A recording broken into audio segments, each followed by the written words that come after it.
Hey guys, how we doing? Welcome to Talking Boxing. It is Monday, August the 4th, 2025. And as always, great to have you along. Always plenty going on in the world of boxing.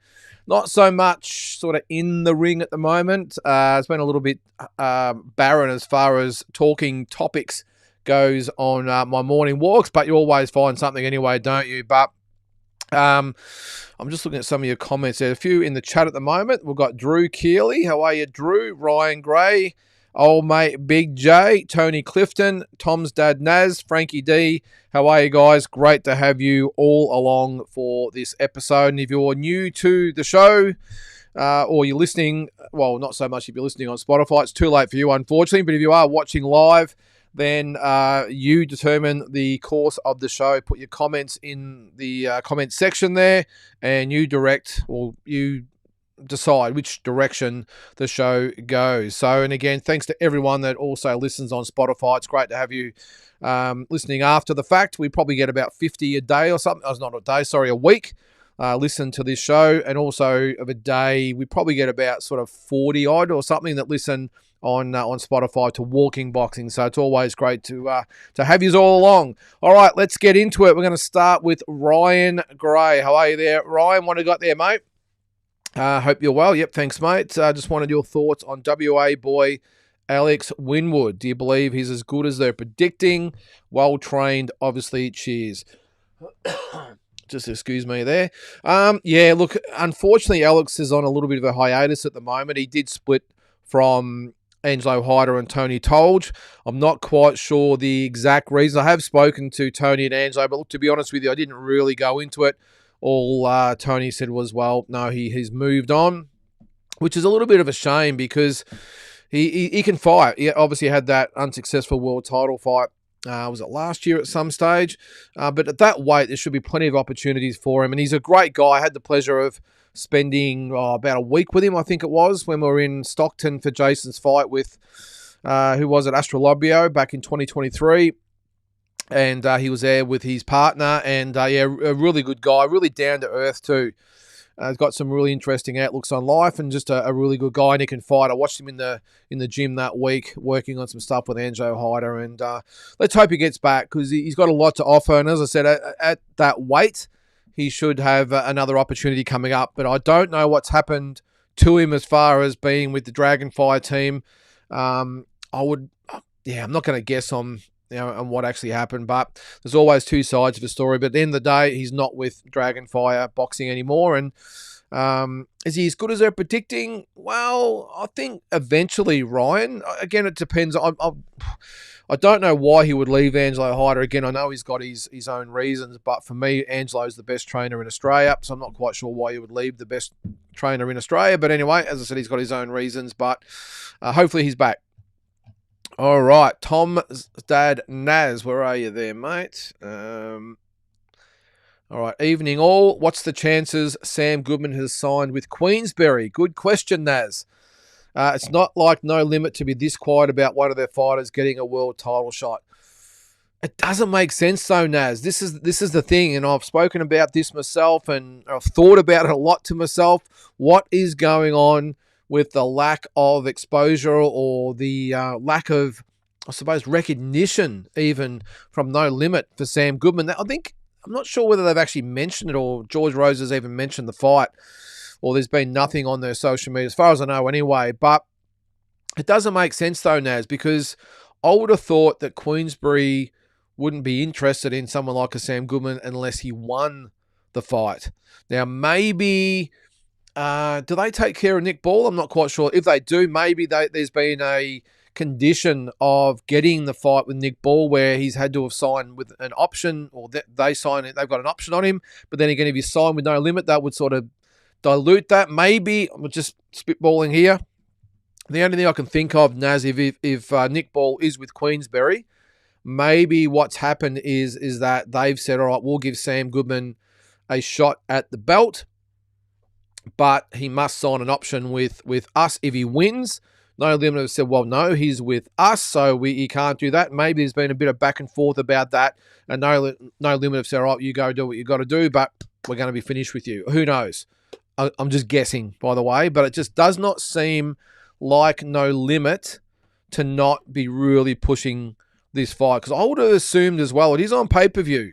I would have assumed if it was with No Limit, they would be flogging this to death to try and get people to get the pay-per-view. They'll obviously get probably a portion of that, or Sam will get a portion of it, which then goes to the promoter. Look, who knows? Who knows? But does make sense if you think about it that way, mate. But I'm with you there. It's not like No Limit to be this quiet with one of their fights, especially where they've got Nikita Tszyu all over their social media. They've got Michael Zaraf on there and Brock Jarvis. They're all on there. We just have a quick look so I don't look like a dill. I'm going to quickly jump on. Probably Facebook is probably their main one, isn't it? Let's just have a look and see. I've probably just gone on about that, and they've got some posts up. Hang on. All right. No, Nikita, Brock, Jazzy Parr. Okay. We're going to put Jazzy Parr up over Sam Goodman. Ahmed Redder gets a run. What else we got there? There's the event poster. There's the event poster again. There is Liam Paro, who hasn't even got a fight scheduled yet. We've got Floyd Masson's poster last week. No, I am not seeing anything about Sam Goodman. So I think the odds are something has gone on there. But if it hasn't, Naz, if I was Sam Goodman and it hasn't, I would be pissed. I would be pissed. But obviously with the smoke, there's fire, and there's definitely some smoke there, mate. All right, so we're still with Naz, Tom's dad, Naz. Hope Tom's doing well there too, mate. I remember last week you said that he was having an operation or something, mate. So hopefully he's doing well. And you, as the dad, are doing well too. I know what it's like to have a kid in hospital. It's not great. All right, stoked for Desley Robinson signing with MVP. WBC and WBA belts are vacant, so it would be awesome to see you get a shot at Undisputed. Yeah, it would be awesome, Naz. And I'm just... Look, I've said a little bit about Desley Robinson over the past few months. I'm just a fan of hers because she's so down to earth. Single mum, 3 kids. She trains full time and looks after the kids full time. She's just been to America to sign with MVP, come back, and now I did see on BoxRec before they've got a picture of her up. She is. Where is it? So I've gone past it, but she must be the number 1 of the division. She had the T-shirt on saying I'm number 1. So fantastic. And look, you love to see it. Desley Robinson, a Shea Keneally, a Shannon O'Connell, those fighters that haven't really been handed everything on a silver platter. They've done it the hard way without a big promoter behind them. Well, that's going to change now for Desley. And maybe even Shea Keneally, let's see. But yeah, it's great for not just Aussie boxing, but women's boxing in general there, Naz. All right, we're going to go to Drew. Fantasy 70s matchup of Norton versus Fraser. Who do you have winning? I have Fraser by a shade, but with zero confidence. I'm going to probably be a little bit different to you, Drew. I've got a lot of confidence that Fraser would win that fight. It would be an absolute war. They would be shoulder to shoulder. They'd be both uppercutting and hooking. The only thing I would see is from my point of view, Drew, is that Fraser would just keep going and going and going. I'm not sure Norton would have the power to slow Fraser down. Whereas Fraser, with his constant punching and bullocking and pushing, shoving, roughing the opponents up and just being in their face for the whole 15 rounds or 12 rounds, whatever it might be, I just think he would overwhelm Ken Norton, Drew. And we have seen we did see in the past Ken, who would maybe fade a little bit in some of the fights and be susceptible to some big punches. So from me, be Fraser, mate. What would it be by, though? Would it be, I think it was a 15-rounder. I would probably almost back Fraser to get Norton out of there in sort of 12, 13, 14 rounds. If it was a 12-rounder, I think you'd see Fraser win a points decision there, mate. So good question, though. I like the ones that are just a little bit left to center and not the usual Tim or Jai or Oscar or Canelo, whatever it might be. Speaking of Canelo, where is who was it? Who's always up about him every week? I'm sure he'll pop his head up later. All right, Tony, where are you there, Tony? Maybe off topic, but I've been advised from a painter at work to look up an old heavyweight boxer and what an amazing fighter he was. Ernie Shavers. Well, your mate at work, he's 100% right, Tony. Ernie Shavers, what a fighter he was. I thought that was the Ali poster behind me. It was actually Ali's fight with Ken Norton. I did have the pleasure of actually meeting Ernie Shavers, Tony. It was about, would have been 13, 14 years ago, I suppose it was, when we're in Vegas for a holiday, and we're at one of those memorabilia places where you can buy the cards and the gloves and, you know, the helmets and all that sort of crap that you can buy from those stores. And he was there doing a signing. And the loveliest guy you'd ever meet, Tony. He was a killer in the ring. Probably, he is actually regarded as one of the hardest, if not the hardest, pound-for-pound puncher of all time. He decked Ali, he decked Larry Holmes, he's decked the best of them, and gave a lot of fighters all they could handle. But when I spoke to him, I was just really surprised and amazed at how humble he was and down-to-earth he was. And he did tell the story that he was actually being considered for the role of Apollo Creed in Rocky. And I can't remember what happened. I think it was to do with maybe he couldn't act as well as they might have wanted him to, or he might have been a bit bigger or too big for Sylvester Stallone, something like that anyway. But he was in line to play Apollo Creed in the first Rocky movie. So, and another one that's left us way too early. All right. We got there, Drew. We'll go back to you. All right. Battle of the Pensioners. Danny Williams and Ike. I'm not even going to try and pronounce the name. Ababuchi, whatever it is. He hasn't been around for a long time. I'll call him Ike. Has been scheduled soon. Is that right? Danny is heavily expired and Ike has a horrendous past. How was his sanction? Insanity. Well, from memory, Danny Williams has had about 90 fights or something like that. He did obviously beat Mike Tyson, but let's not get too excited about that. Has he fought that recently, Drew? I know Ike hasn't fought for a long time. It was at 99 or 2000 or something like that since he's fought. And from memory, though, he was undefeated. But what was he? Was he Nigerian or something like that? Ike was. But that is amazing that they're going to sanction this fight, Drew. Obviously, I don't know why they would want to fight each other, by the way. I'll look it up later, but that's fascinating, Drew. I can't believe it either, mate. It is insanity, that's for sure. All right, Big J. Been waiting for your comment. What do you got? I'll try and find your comment there. All right. Hey, mate, you may have covered this last week, but what's your thoughts on Paro going to 147? Yep, I did cover this, Big J. I think he has a lot more to offer at 140, but it seems he's avoiding the Hitchens rematch. No, it's not avoiding the Hitchens rematch, Big J. He just can't make the weight anymore. Well, he probably could, but at his age, he's just decided that it's too hard. I don't think he'd be avoiding a Hitchens rematch. I just don't think the rematch makes sense. If you're Richardson Hitchens, why do you want to fight Liam Paro again? Liam's not really a big name in world boxing. Hopefully that'll change. He's a former world champion, of course, and with that unbelievable win over Subriel Matias, but in the scheme of world boxing, he's not a big name. So I'm not sure, why Hitchens would want a rematch with him anyway. He's got a lot bigger fish to fry at 140.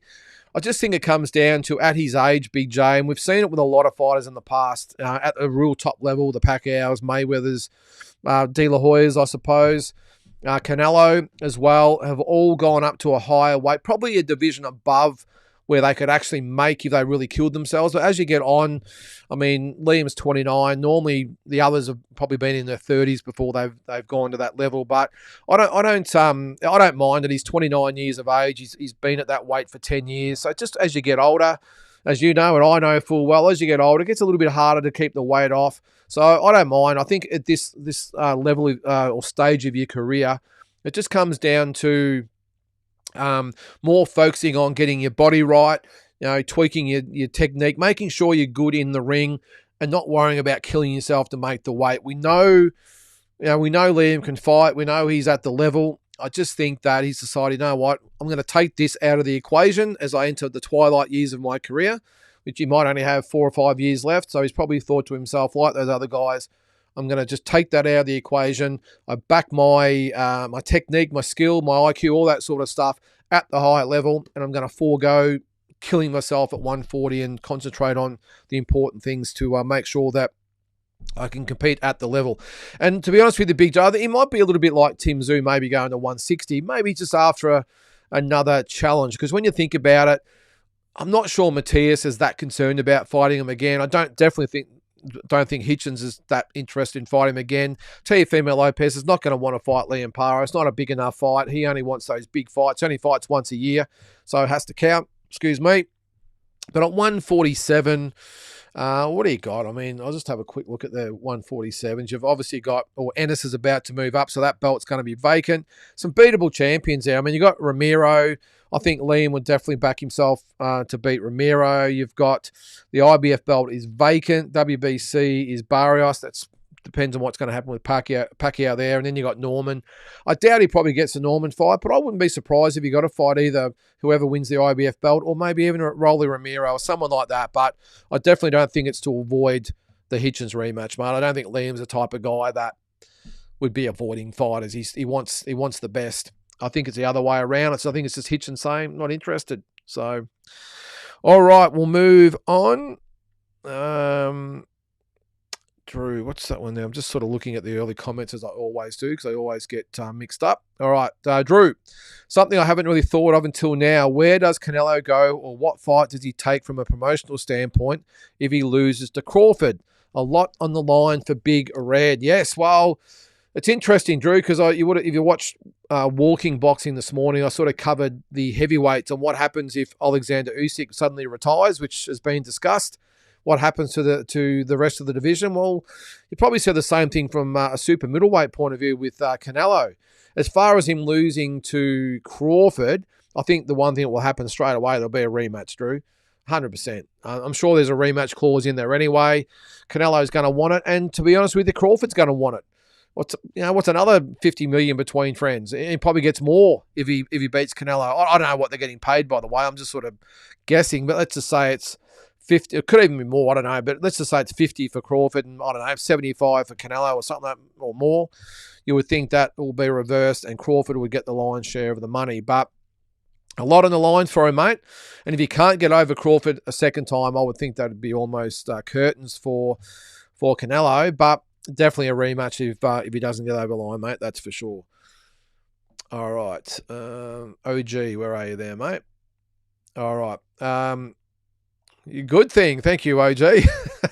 Glenn was the one I was talking about, by the way, about Canelo before. I'm just waiting for him to come into the conversation and bag out Canelo. Speaking of Glenn, this one's about Glenn Jennings. I hope Glenn takes Nikita down a different path after this fight. I would be leaving Australia and start fighting C-grade fighters on some undercards to gain experience fighting. Is that the end of it there? Oh, yeah.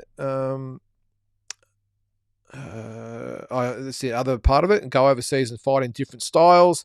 So he's not like a deer with headlights that goes for any Aussie fighter, get to 10 fights, then go overseas. Well, mate, you're probably right. And look, we talk about maybe Tim learning, well, not really, probably Nikita learning a few things from what's gone wrong with Tim.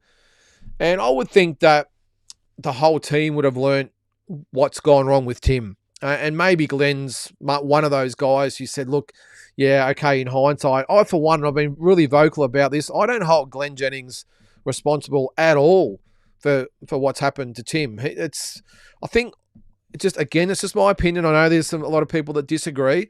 If I was in Glenn's position, I would have taken every single one of those fights as well. Now, obviously, in hindsight, as I say, it's a wonderful thing. But, geez, let's just not forget that it wasn't Glenn's fault in the first Fundora fight. That was the team. Glenn got him the fight or agreed to the fight. Maybe that's one thing that maybe went against him, is that the fact they accepted Fundora on 11 days' notice. But at the time, it was like, line him up. Tim's going to knock him down. That was the attitude from everyone. He was patted on the back for getting that world title fight against Barkram Murtazalov, and then he was credited heavily for getting the rematch with Fundora when it was supposed to be an easy fight for Tim. So I don't blame Glenn for any of that. But I think maybe, having said that, he would maybe look at what they did for Tim and say, okay, well, now we have to put the brakes on a little bit here, and we have to make sure that Nikita is in a position to actually win these fights. It's one thing to be offered some big fights overseas. It's another thing to be able to win those fights. And we've seen it with so many Aussie fighters that have gone over to most of the time America and fallen short because they're just not ready. They're just not ready. So maybe Glenn and No Limit and the rest of the team and Nikita himself have looked at it and go, yeah, we don't want to go down that track, even if Nikita gets offered a big fight in the next sort of 6 to 12 months, to maybe say, no, we're not going to take it. We've got time. We've got time, and if he keeps winning, those opportunities are gonna keep coming. So I think they would have learned a lot out of it. But again, I'll reiterate, I do not blame Glenn Jennings or No Limit for what happened to Tim. I would have done exactly the same thing. So it's, I mean, when is the right or the timing right? It's never, well, most of the time it's never right, is it? But as I said, I just think maybe this time when it comes to Nikita, they will maybe say, okay, here's the opportunity. Let's analyse it carefully. Can Nikita win this fight? And even with Tim going forward, okay, he's been offered another big fight. Is it winnable at this stage of his career? And if it's not, and it's going to derail everything, let's maybe take a different tact and hopefully get another opportunity. So lots of lessons learned, I would think, OG. All right. So, Drew, interesting to hear you on Walking Boxing talk about how barren the heavyweight landscape is if Usyk retires.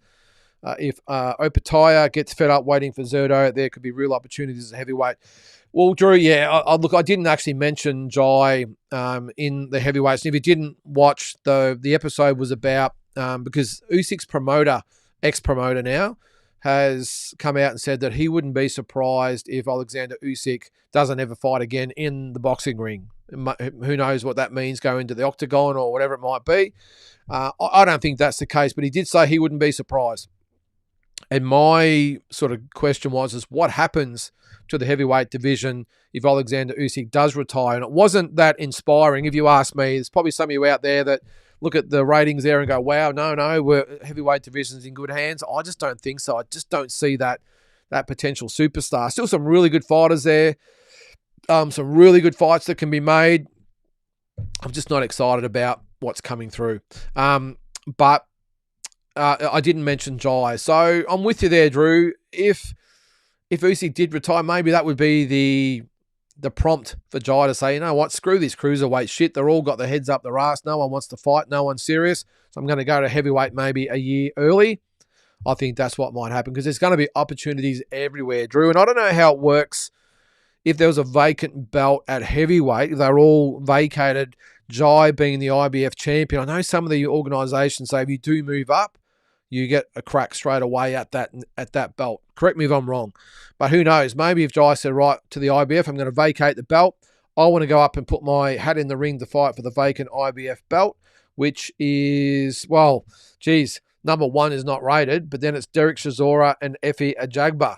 I think I'd back Jai against both those guys even now. So, yeah, so plenty to happen there, Drew. But, oh, geez. I think the perfect scenario, by the way, would that Jai would go up and he would be the one to fight Usyk. And I know a lot of people disagree, but I reckon that would be a hell of a fight. Even if they fought next, I think Jai gives Alexander Usyk all he can handle. I didn't say he'd beat him, by the way, before you come at me. I just think it'd be a great fight. And I think Jai would definitely give a lot better fight than what Daniel Dubois just did, put it that way. All right. Where are we? I'm just going through the comments. I think I'm back on track now. All right, Ryan, again. Hey, mate, if Jai moves up, do you think he'd fight Parker if neither of them held a belt? I think, good question, Ryan. I don't think so. I think at this stage of Joseph Parker's career, he just wants a world title fight. And if he's got to have a fight in the interim, if it is, I think it'll be him next because I've got a feeling if the WBO step in, if Usyk doesn't fight Joseph Parker next, I think they'll strip him. I really do. So either way, Parker's going to fight for a world title. Who knows? Jai could move up and fight him for that WBO belt. And again, I don't know how it all works with moving up from one weight, what sort of perks that gets you. But he did say he wants the WBO belt, Jai, because of his grandfather with the initials. WBO are his initials. So you never know. That would be a great fight as well, wouldn't it? Jai up against Joseph Parker. But either way, mate, I think if they do fight, it will be for a belt because Parker's next fight is going to be for a belt. Now, maybe if he loses, maybe on his way down and Jai's coming back up, they could fight. But I'd be surprised if they fought without a belt on the line there, mate. Nectar of the Gods, how are you there, mate? Thanks for tuning in. Big J. The Alien Norton 3 poster behind is awesome. I have the exact same one myself. What do you think is the greatest fight poster of all time? Good question, Big J. The greatest fight poster of all time. Well, they're all pretty generic when it comes to Boxing, I think, aren't they? I mean, I don't know. I mean, I've got, well, this one up here. That's the, what's his name? Richard Sloan, I think his name is. He does all the ones there. I've got a ton of those ones. They're all good in their own ways, but pretty similar. Don't know, mate. I have no idea what you see just behind me there. Just the camera will probably go in and out of focus. You can see the Ali Norton 3 there. You can't, the light sort of affecting it there. But those sort of posters were really good retro type of posters. But I don't know, a lot of the ones from the 90s with the Mayweathers and Pacquiaos and De La Hoyas, they're all pretty cool posters, I thought.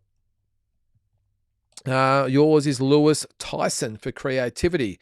Triple G Gill is also quite good. I haven't seen the Triple G Gill one, but I've got the Lewis Tyson one.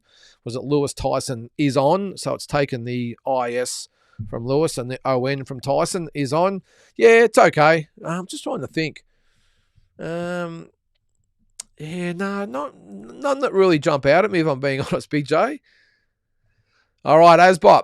Hi, gang. I hear talks are in play for Thurman versus Ortiz. Does Thurman have a chance? Yes, I did see that, Asbot, and I think it's going to be a double header. Now, who was the other fight on that card? Was it No, not Sanchez. Give me a look. You've got me now. I did see it, though, mate.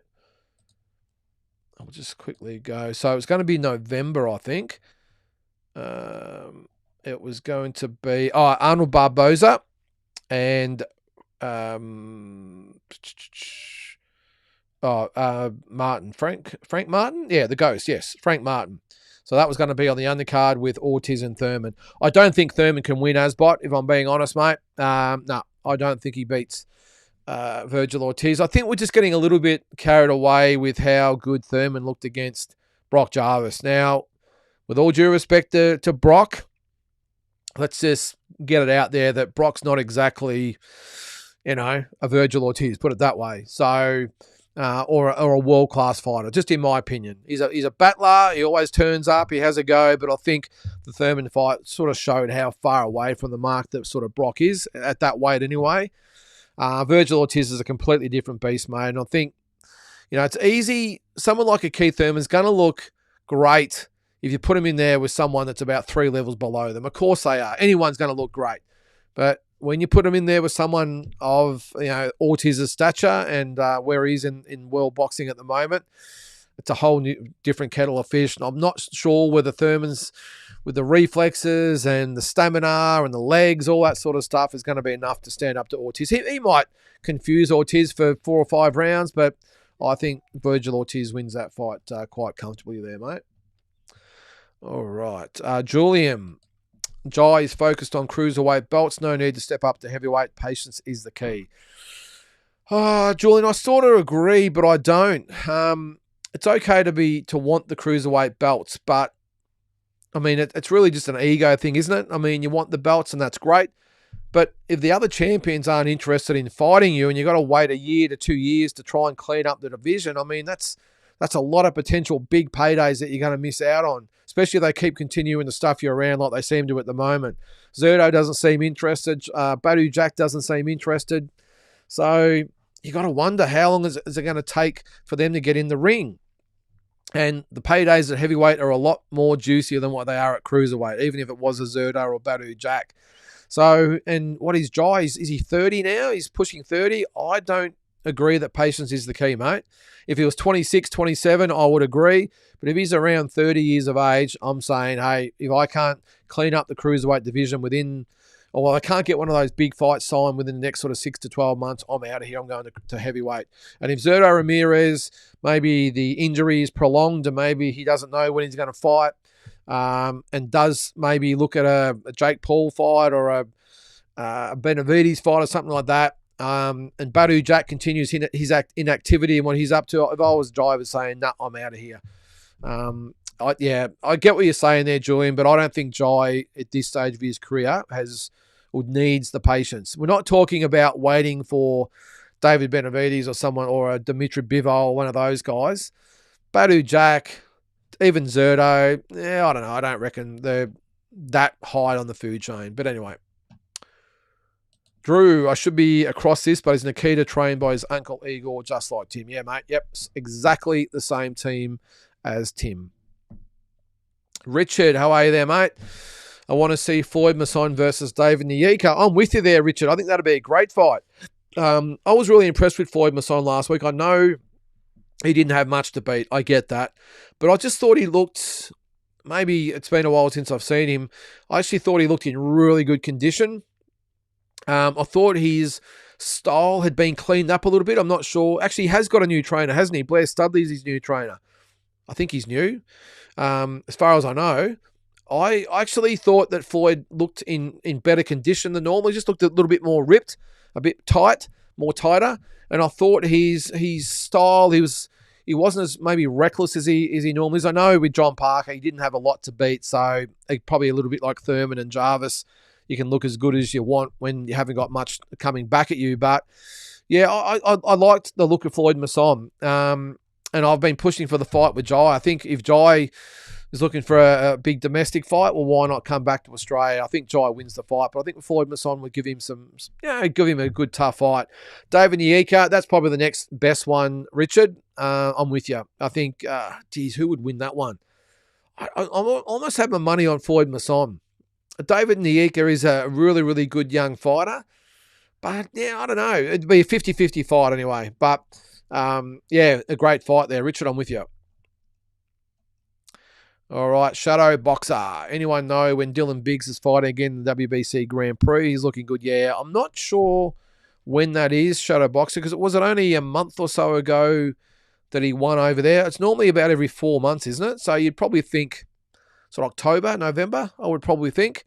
But he has looked good, mate. He has looked good, and if he happens to win that tournament, then the amount of doors that will open to him will be ridiculous. So good on Dylan, who's taken an opportunity and gone over there and won his first 2 fights. It's a shame that Has Hamden had to pull out after his fight, because who knows, he might be in the same ballpark. But I think it'll be probably October, November, Shadow Boxer. A lot of pressure on the confidence of the team based on Tim's results. This is about Nikita.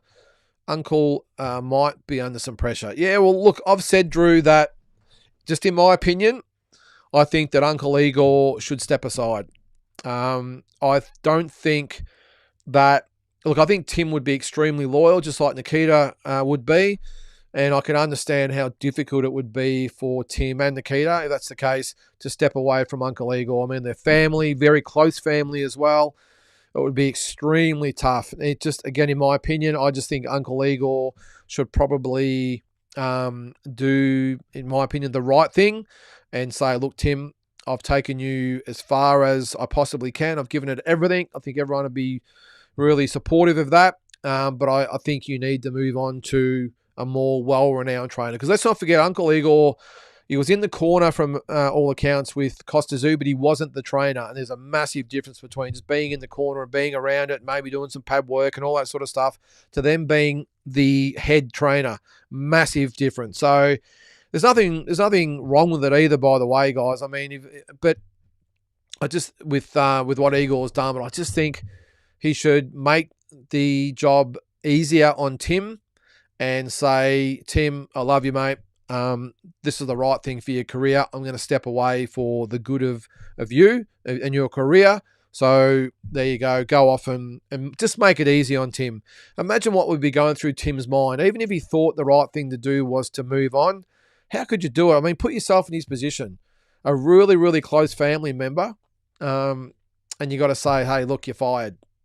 Now, some of you might go, oh, that's just the business you're in, just do it. But just put yourself in that position. Someone that's really, really close to you and been there for your whole life, your whole career, it would be tough. So, as I said, I just think Uncle Igor should make it easy on Tim and say, Tim, I wish you all the best. I love you, but move on. I'm going to move out or move on and give you the go-ahead to go and seek out someone else. That's what I hope would happen. There's Glenn. I was just talking about you, mate. Where's your Canelo comments? I'm sure they're coming. Yeah, Richard Masson versus Nyika would be good. Big J says Igor is not right for either of them. Yeah, no, as I said, mate, I agree. Fully agree. Jules, did Jacob NG fight on the weekend? Stuff on socials, but unsure of its old footage. In my opinion, he was the best lightweight in the country. Speaking of comeback, Steve Spark is putting in the work. good question there, Jules. I did hear he was coming back. Let me just quickly type it into BoxRec. I didn't see anything. Hang on, I spelled his name wrong. Jacob NG. All right, so 15-1, which is, I hope he does come back. There's nothing's on BoxRec there, Jules. Not that he's fought or is fighting. So he hasn't fought for over 3 years, if you can get your head around that. That Billy Dib fight was his last fight. I don't know what's happened. I don't know anything about it. I got no inside word, but you would imagine that maybe there's some issues outside the ring that Jacob's going through. But 3 years, over nearly 3.5 years it's been since he's fought. Too good a fighter to be out of the ring. How old is he? Does it say? He wouldn't be that old, I don't think.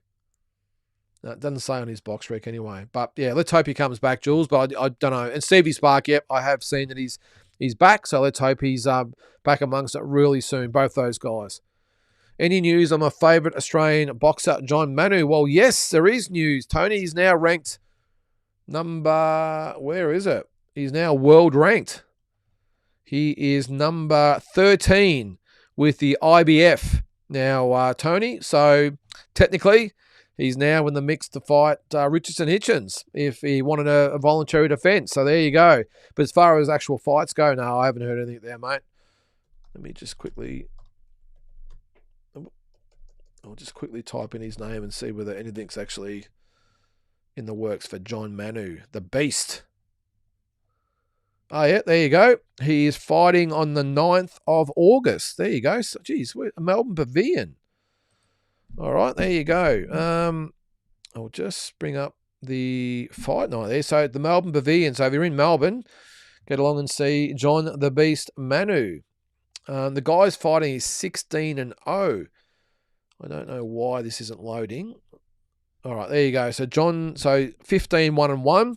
Alexander Deviatov is 16-0. Rob Fogarty is the promoter and matchmaker. I don't recognise anyone else on the card, though. Just a quick look at his opponent. He's from... I know the one. Yeah, okay. He is... I thought he was a Russian, but he's actually from... there you go. Birthplace, Russia. Residence in the Rang, Queensland. So there you go. All right. So that's who he's fighting next. What did I say? The date. The 9th. So this weekend. Is that right? Yes, this weekend. There you go, Tony. Let's keep a lookout for it. All right, Drew, with Nikita's leaky defense and still relatively green abilities compared to the elites taking his uncle out of the equation, which trainer would be his best fit? Yeah, we've talked about this a fair bit, Drew. My pick, this is Nikita. Sorry, I thought you were talking about Tim.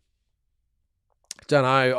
I don't know whether Nikita at this stage would want to go overseas for camps and have a trainer. I think for Tim, I definitely think someone like an Abel Sanchez would be the go for Tim. He's done great work with Triple G, who's similar, has a similar style to Tim. For Nikita, if he stays domestically there, Drew, I think someone like an Angelo Hyder would be a good fit. Don't know. Look, there's plenty of good. I did a video the other day about this, about Australia's best trainers, by the way. Billy Hussein was another one. If it's Sydney, plenty of good trainers out there, Drew. But I just, for me, again, I don't think Nikita is going to change trainers. I just don't. Not at this stage. Just excuse me there. All right. Jules, if Tim continues and rebuilds the 2 domestic fights in Australia, who are the 2 best fights in the country for him at 54 and 60? I don't know whether he'd fight an Australian, Jules. I think, if anything, it'll be a couple of Joey Spencer types. That's just my opinion. I don't think there's anyone in Australia, unless, of course, it's Michael Zarafa. I don't think, even at 160... I've just got, my gut feel says he might come back at 160. Just a gut feel. Just to start afresh. It's like, all right, the 154 thing was a disaster. I'm going to start at 160 and go again. I think that would be good for his frame or his state of mind as well, just to start afresh. And if it was at 160, I mean, you've got some pretty good guys there. You've got Matteo Tapia. I don't think that fight makes sense for Tim off the bat. Of course, Michael Zarafa. Yeah, I don't know. I don't think he comes back against an Aussie, Jules. I don't think I'll go to the ratings there. I just think, if anything, it'll be a couple of Joey Spencer types and then give it another crack at 160. Oh, there you go, Glenn. I'd like to see Nikita with Billy Hussein. Yep, could do a lot worse than Billy Hussein. I had Billy at my number 2 trainer in Australia. So, and he's got the runs on the board. Billy, very, very experienced trainer and knows what he's talking about. There you go. I've been waiting for that, Glenn. Canelo still sucks. All right, Sam, how are you there, mate? Ivusic retired.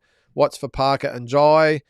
What's that? What's for Parker? And Jai needs a good fight in cruiserweight and not where's Jai. Okay, I'm not quite across that one. But yeah, if he's retired, what's next for Parker? Well, it'll be a WBO title fight against Moses Otama. Sam, if he gets past Dillian White in a couple of weeks' time, that's what's next for Parker. So either way, he's fighting for that WBO belt. And I've just been over Jai, so plenty of things there for both guys. All right, is Manny going to fight Paro? Says Cal Jane. No, Cal, come on. Again, I covered this in Walking Boxing the other day. Liam's not going to fight Manny. I mean, Manny, as we all know, is 46 years of age. He's only going to go for the big fish out there. Look, it was great for Liam to talk about it the other night. It was great for George Rose to talk about it as well. Gets everyone talking, gets everyone up and about. All the news sites in Australia are all over it. That's what they want. That's exactly what they want. But, I mean, Manny Pacquiao is not looking at a Liam Paro, mate. He's looking at probably a Barrios rematch. If not, he's looking at Ramiro. Who knows? He might look at a Haney or Norman, or they are fighting. Of course, he might look at the winner. He might look at Ryan Garcia. Who knows? But, mate, look, if he fought, like, I know they were talking about bringing Manny to Australia. I mean, he could probably get $20 million for fighting those guys over there. He's not going to take half of that to fight Liam Paro in Australia. A nothing fight, does nothing for a ranking. Liam hasn't got a belt. Look, who knows? It could be different. If Liam suddenly gets a shot at Rolly Ramiro and knocks him off, then he might be an option. But this is not a Jeff Horn situation where, Manny gets lured out of here. He hasn't got time. So, and I think he saw Jeff Horn as a bit of a tune-up fight that didn't obviously work out for him. But at 46 years of age, Cal, he's not coming to Australia to fight Liam Paro for no belt. So he only wants the title fights at this stage. Jules, I don't subscribe to the idea that fighters must take the first opportunity. It's contextual. Is that a word, is it? I don't know that word anyway. Contextual. Okay. There's my word of the day, Jules, that I've learnt that I didn't know. Age, ability, ambition, landscape are important. Aussies are an easy mark for the business at the moment. That's what I said before, Jules. This is what they've got to make the decision for Tim and by association Nikita as well, is that don't just take the opportunities thrown at you. Now, again, I'll stand by my comments before that I think the opportunities that were given to Tim were exactly the ones to take. I've got no issues with them, but now they'll probably learn from that and go, well, are they the best opportunities? So, for instance, if it was a Bakram Murtazaliev type of situation, okay, on paper, it looks fantastic, but Tim is coming off a really bloody fight. We don't know where he is mentally. Bakram Murtazaliev is a killer. He can punch. He's going to be hard. If he's got a last name you can't pronounce with one of those beards, then he's going to be dangerous. All that sort of stuff. I think they'll just look at it a little bit more carefully and analyse it a little bit more carefully. But I think a lot of Aussies, and look, I don't begrudge them, by the way, but you are right. Aussies will most of the time take the first opportunity that comes their way and don't look at the bigger picture because you just don't know when the opportunities are going to come, Jules. I haven't got a problem with taking any fight out there. I think if you're in the position of someone like Tim, okay, then you might have a little bit of flexibility. But if you're a Michael Zarafa or a Sam Goodman or a Andrew or Jason Moloney, you've got to take the first opportunity because you might not get another one. So I got no dramas with them in certain contexts, or as you say, they're contextual circumstances. But yeah, look, it depends, doesn't it? But if I'm a Liam Wilson or a Michael Zarafa or Sam Goodman or a Moloney brother, whoever it is, I'm taking whatever opportunity is coming at you because, again, it might not come around again. All right, Drew. I know it won't happen, but I honestly think that Tim and Zarafa are equally as damaged physically and mentally at the moment to make a very intriguing fight. Yeah, sort of, Drew. I don't think Zarafa is mentally or physically challenged. I just think he's got so much confidence sort of in himself, and he just picks himself up and dusts himself off and goes back straight away. I mean, look at what's happened with him over the journey. You know, barely won a round against, he got knocked out against Peter Quillen, dusted himself off and came back again, and full credit to him. Barely won a round against Cal Brook in England, but that didn't deter him. He got straight back on the horse and went again. Got himself an opportunity against Jeff Horn and took that one, of course. Lost that fight to Jeff Horn, the rematch. Went again, got the fight against Lara. And I thought, to be honest with you, there's no way he's going to come back from that. He's never, even if he could come back himself, there's no way he's going to get another opportunity. Who's going to touch him? He got iced in 2 rounds, but he's done it, and he's in line for another shot. So I don't think he's the type of guy that gets mentally damaged, to be honest, Drew. Tim, on the other hand, I think 100% will be mentally damaged after this, and you can't blame him. He's had 2 really bad knockouts out of his last 3 fights. And not just that either, Drew. It's the psychological trauma, I suppose, because you got to remember Tim for so long was unbeatable. And I know we build the fighters up here in Australia and it's wrong, and I get all that, but the amount of push that he had from this country and the press and the fight fans and everything like that, he would have went over to America, and I think we saw it with our own eyes. He sort of grew and maybe thought he's a little bit more progressed than what he was, and of course it all came unstuck, and then not just once but twice and then 3 times. So now Tim's sort of trying to get his head around the fact that, holy shit, I don't think I'm as good as what I thought and what everyone else thought. Hopefully he blocks out what we think and it's all back on him, but he would have some real mental demons at the moment that he's going to have to come back from. Now, I thought after the Murtazalia fight it would be hard enough, but then to get the win over Spencer and then have a total one-sided beatdown loss to Sebastian Fundora in the second fight, in which I think we all expected him to win. Not as easily as some people did, but I thought he would win. So he's suddenly trying to get his head around and come to grips with the fact that he's not as good as what we all thought he was, and more importantly, what he thought he was.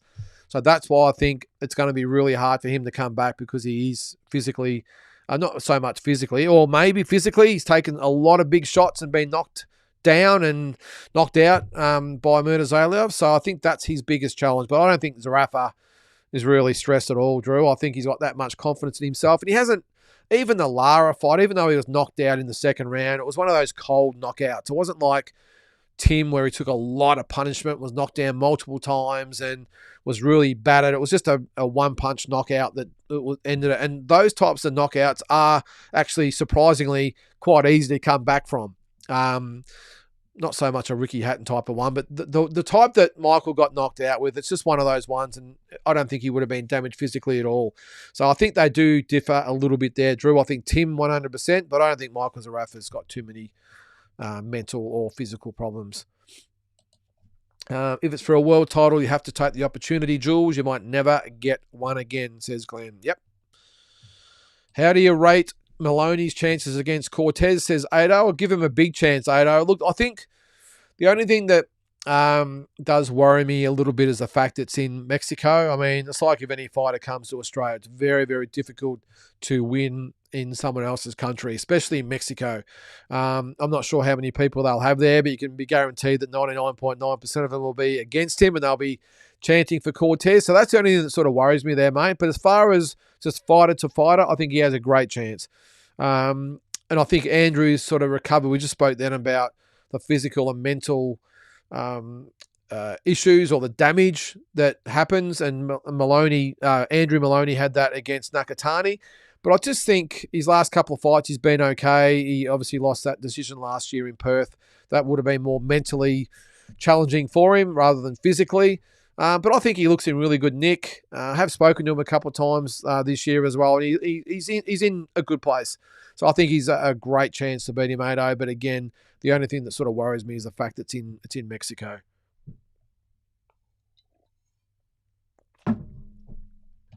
All right. OG.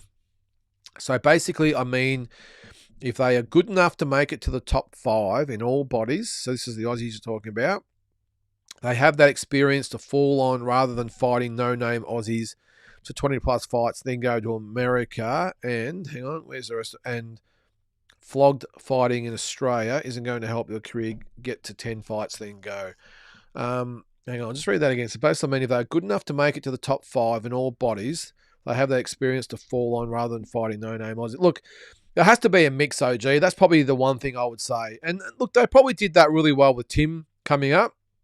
The Inaways and Hogans and those types of guys, the Harrisons, really, I thought, held Tim in good stead to beat Brian Mendoza for that vacant belt. But unfortunately, we don't. Look, part of it is, by the way, I think the Maloneys are a little bit different. They did it the old-fashioned way where they had probably, 20 fights here in Australia. I probably think I might be jumping the gun a bit. Between 15 and 20 fights in Australia, and I was a promoter for about 10 of those fights. So it was always about bringing in fighters that could test them. We had Japanese. I know we started with the Thais, and not really Thais, actually, the Filipinos and Indonesians and those types of guys. But then we jumped to Japan and those types of China. I think China was in there. I can't remember. But those type of fighters. And then, of course, when they went to America, they had fights with Top Rank, who then stepped them up again. So they did it the right way. And so when they fought for world titles, they were 100% ready. But the problem here in Australia, though, OG, is only a limited budget to go around, even with no limit, So can they afford to bring those big or those types of guys out? I think they've done a good job with Sam Goodman. He's had some good fighters being brought out for him. Liam Wilson, a little bit the same. Maybe too many domestic fighters for me that he's fought. But before he fought for his world title, he did fight some Argentinians and those types of guys as well. I just think it comes down to the resources, and that's obviously why it's so important to be with a No Limit or a Tasman Fighters or one of those type of guys. So, and Jai was the same. He had a good mix of Aussies and Kiwis, and then he jumped up from there as well. So, I know it's good in theory, OG, to say, well, if you're good enough to be in the top 5, then, to do it right. But again, it just comes down to who's your promoter and how much money they've got to spend and how much those opponents cost to get out of here. And then you want to keep your fighter winning. Let's not forget. You don't want to say, well, okay, well, let's bring out those really good fighters down and give them the experience. But you don't want your fighter to lose because then all the investment goes out the window. So it's that mix of having someone that's going to benefit your fighter, but really, when you break it down, it's not really going to be a real chance to knock your fighter off because you still got to keep winning. And as you've seen with someone like a Jeff Horn and a George Kambosos and those types of guys, sometimes all they need is that opportunity, and they'll take it, and then bang, they win that world title with that opportunity. So anyway, it's we go around in circles, I suppose.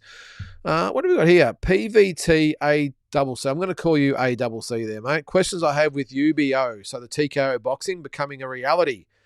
Will boxing go back to 8 divisions and a belt per division? And would it help boxing's popularity rise again? Well, it's a really, really good question there, ACC. I suppose the short answer is we just don't know. I did see they were only going to go with the 8 divisions.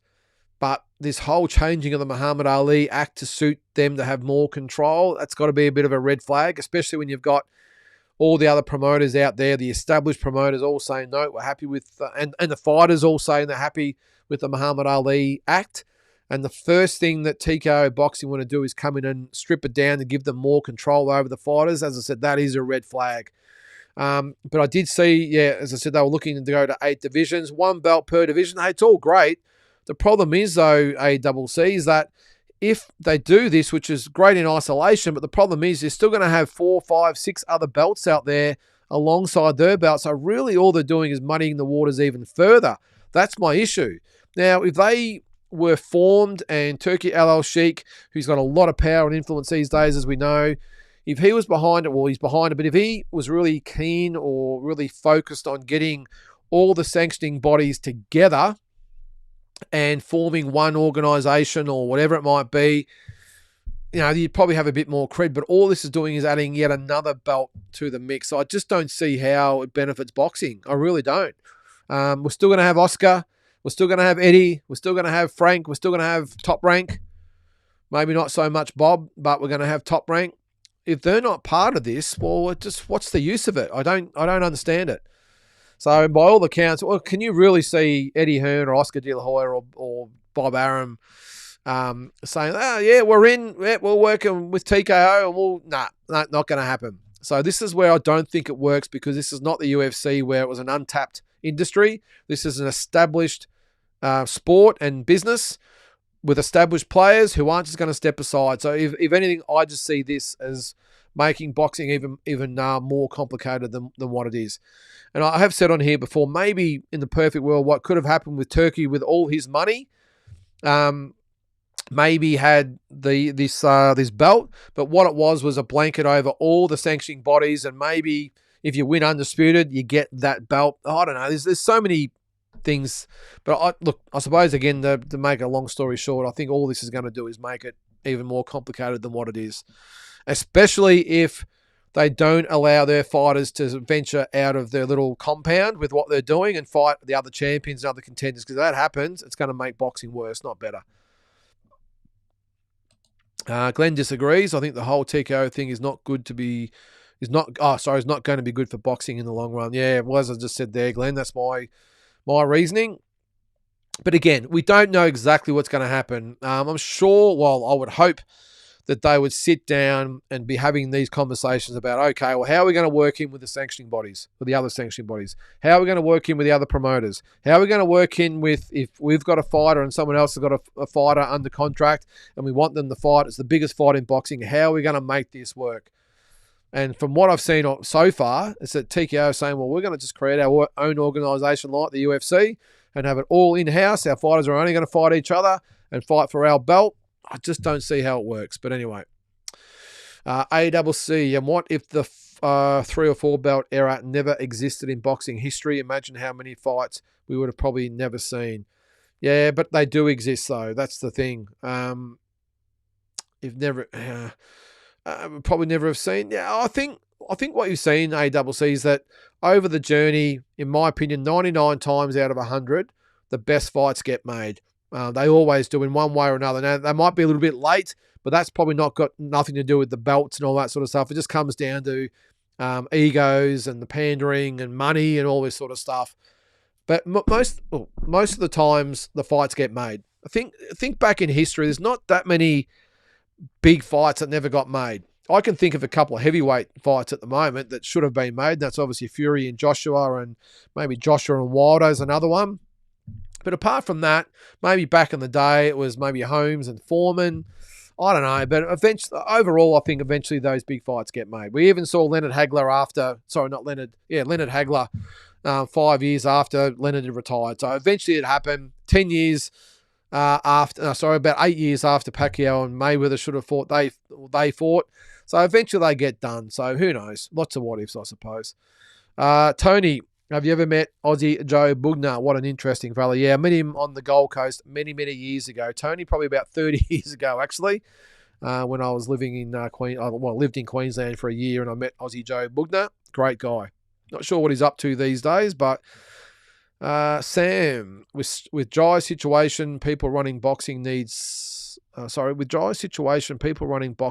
fixing, and Turkey letting boxing down. Money won't solve everything. If TKO, they're going to try change the Ali Act. Yeah, well, I've been again vocal about that as well, Sam. Money it's not everything, especially if it all comes down to using it to monopolise the sport and having or ruling the sport sort of with an iron fist. I don't like that. And that's why I'm sort of hoping that Oscar and Eddie sort of pull away, because they are the future. Well, they've been around a long time, I know, but in my opinion, they are the future of, the boxing industry. They're both still young men. And I think long term, when the Turkey Al Sheiks are long gone and maybe Dana Whites are all long gone, Eddie and Oscar are still going to be around. And in some way, Top Rank will be run by someone else and probably Queensberry by someone else. But I think they'll be around. But Oscar and Eddie are the two. And I think I like them the most because they've got, I know they've got to make money, but they still have the best interests of the sport at hand. I'm not so sure Turkey has that. I just almost think he sees this as his little acquisition, like a business acquisition. And I'm the man now, and I'm going to run it this way, and I don't give a shit about anyone that doesn't see things my way. I'm going to get rid of you and cancel you out. I don't like that. You've got to keep the door open to everyone, and I don't think Turkey's sort of doing that at the moment. So, yeah, I'm with you there, mate. I don't think it's all down to money. All right. Drew, it might sound extremely negative, but I think for the first time ever, I'm ready for the likes of Fury, AJ, and Wilder to retire. I'm semi-excited for the potential emergence of Otama and Torres. Yeah, well, they're probably the two I mentioned this morning, Drew, about who would probably be in line to take over, but I'm still not convinced about either of those guys either.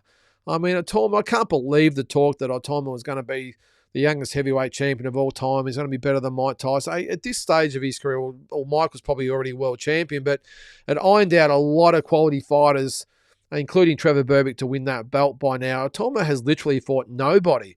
So I just don't get all the fuss about it. I understand he's a great young prospect, and who knows, he could be better than Mike Tyson. I don't know, but at the moment, he ain't shown us shit.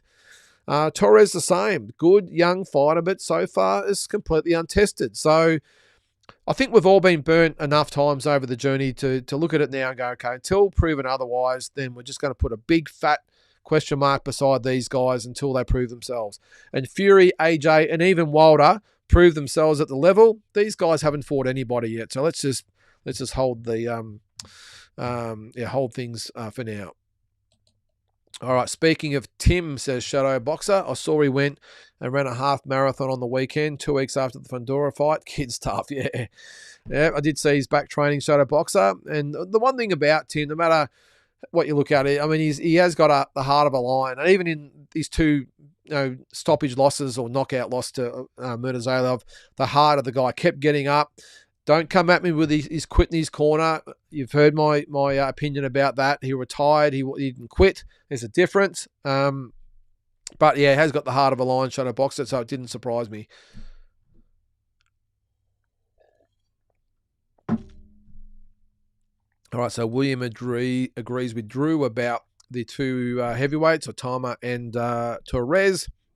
Why doesn't Usyk give Otama a shot? Because he hasn't earned one, William. That's why. You got to earn it, mate. It's one thing to say, oh, geez, that'll be a good fight. I know he's ranked number 1 with the WBO, by the way, but that's just ridiculous. Yeah, that's it in a nutshell there, William. He hasn't earned his shot. And we all know the only person really that's earned the shot is Joseph Parker. Let's have a look at the top ones. I mean, Derek Chisora hasn't earned a shot. Michael Hunter hasn't earned a shot. Wardley, maybe. A bit early for him as well. Cabell, yeah, maybe. Pulev, no. Joseph Parker, for me, is the only one really that's really earned a shot. Joshua and Fury, of course, are in the mix because of their names and their history. But apart from that, I don't see any of them really putting their hands up. So who knows? But I don't think Otama deserves a shot at all, mate. So, all right. So Glenn says good points. And you'll have to remember Joseph Parker is only 32. Yes, good point, Glenn. He could have belts for a number of years. Yeah, well, he could be the heir apparent. And when you think about it, would maybe the big fight out there, who knows what happens with Anthony Joshua, Joseph Parker, Daniel Dubois, is that the next sort of big fight? Who knows what happens with Dubois, but yeah, I reckon Joseph Parker and Daniel Dubois would be a good fight. I know they were supposed to fight earlier in the year, but to me, that's probably the next biggest fight. Take out those Joshua, Usyk, Fury, and even a Wilder. Joseph Parker and Daniel Dubois might be the biggest fight out there. Don't know. Yeah, there you go, Glenn. You agree? Otama doesn't deserve one. William, I know I've seen Mannu before. Who's his promoter? Was it No Limit or Eddie? Nah, John Mannu's. I think he's been on a No Limit show before. He actually upset one of the Cambosis fighters. I think he's fought on Tasman maybe a couple of times as well. But a really good fighter. Well, actually, it might have been with Ace Boxing as well. I think he's just a bit of a free agent, William. But I'll tell you what, No Limit could do worse than sign him. Really, really good young talent. All right, Carl, good to see Loverboy Luke Modini back. Remember when he blanked that lanky Swiss cruiserweight? Yeah, he hasn't done a lot since then, has he, Carl? Oz have always done well at cruiser and good to carry on with more guys coming through. Now you've said that. Just, I'm going to type. I don't reckon he's fought for a while. Now, was it because of injury or something, Carl? Let us know, mate, because I don't know. Luke Modini. So he's 11-0. Oh, he's got a fight lined up. Awesome. All right, so he hasn't fought for 18 months, and that was that first round knockout of Benoit Huber. So he's fighting Stanley Johnson on October 25th on an Angelo DiCarlo show. Don't know much about Stanley Johnson. He is from America. There you go, 7-1. The one loss was in his last fight to Aurel Ignat, who is undefeated. He was a Pommy. Has fought in Italy as well as England. So there you go. All right, good test for Luke Modini. But yeah, good prospect, Carl. Let's hope he's back now after 18 months out of the ring. All right, Sam. Still think Tim would best the other fighters who for the same week. I don't think he's at the top. Who are the other fighters, Sam? If you're talking about the super welterweight division, 154, look, I think he's barely scraping around the top sort of 10 or 12 mark at this stage, Sam. I don't think he beats the top liners. Let's hope, well, we're wrong, and let's hope he goes to 160 and starts afresh. I think that's his best course of action. Richard, whatever anyone may think about the result, that Horn versus Manny fight was one of the best Aussie sports stories and was huge worldwide. Yeah, well, Richard, I am definitely one of the ones out there that think Jeff Horn won that fight. I just think he dominated the first 6 rounds. I just think Manny had one good round in the fight, guys. Get the starry-eyed glasses off of what Manny is and how much you love him and how much you wanted him to win. The facts of the matter are he had one good round in the fight. One really definitive round. That was the 9th round. If you look at it carefully, I know it looked like he had Jeff Horn rocked, but it really didn't land any big punches. It was really just Jeff under the pump and feeling a bit fatigued and probably hitting the wall at that stage. But that was a big round for Manny. But I just thought Jeff actually won the 2 or 3 rounds after that anyway. I think he won 7 rounds to 5, if not 8 rounds to 4. So that's just my opinion anyway. I think that some people just get caught up in the whole Chinese whispers thing and they don't actually watch the fight. Go watch it back and score it sitting down. And the facts of the matter are in that fight, by the way, Richard, is that the 3 fighters on the day, I know as a lot gets said about the hometown decision, they were all international judges for one. They then rescored it a couple of years later with a different set of 3 neutral judges, so from overseas, and all 3 of those, they voted for Jeff Horn as well. That tells you all you need. Oh, sorry, all you need to know, I should say. I cut myself off there looking at the next comment, but that tells you all you need to know.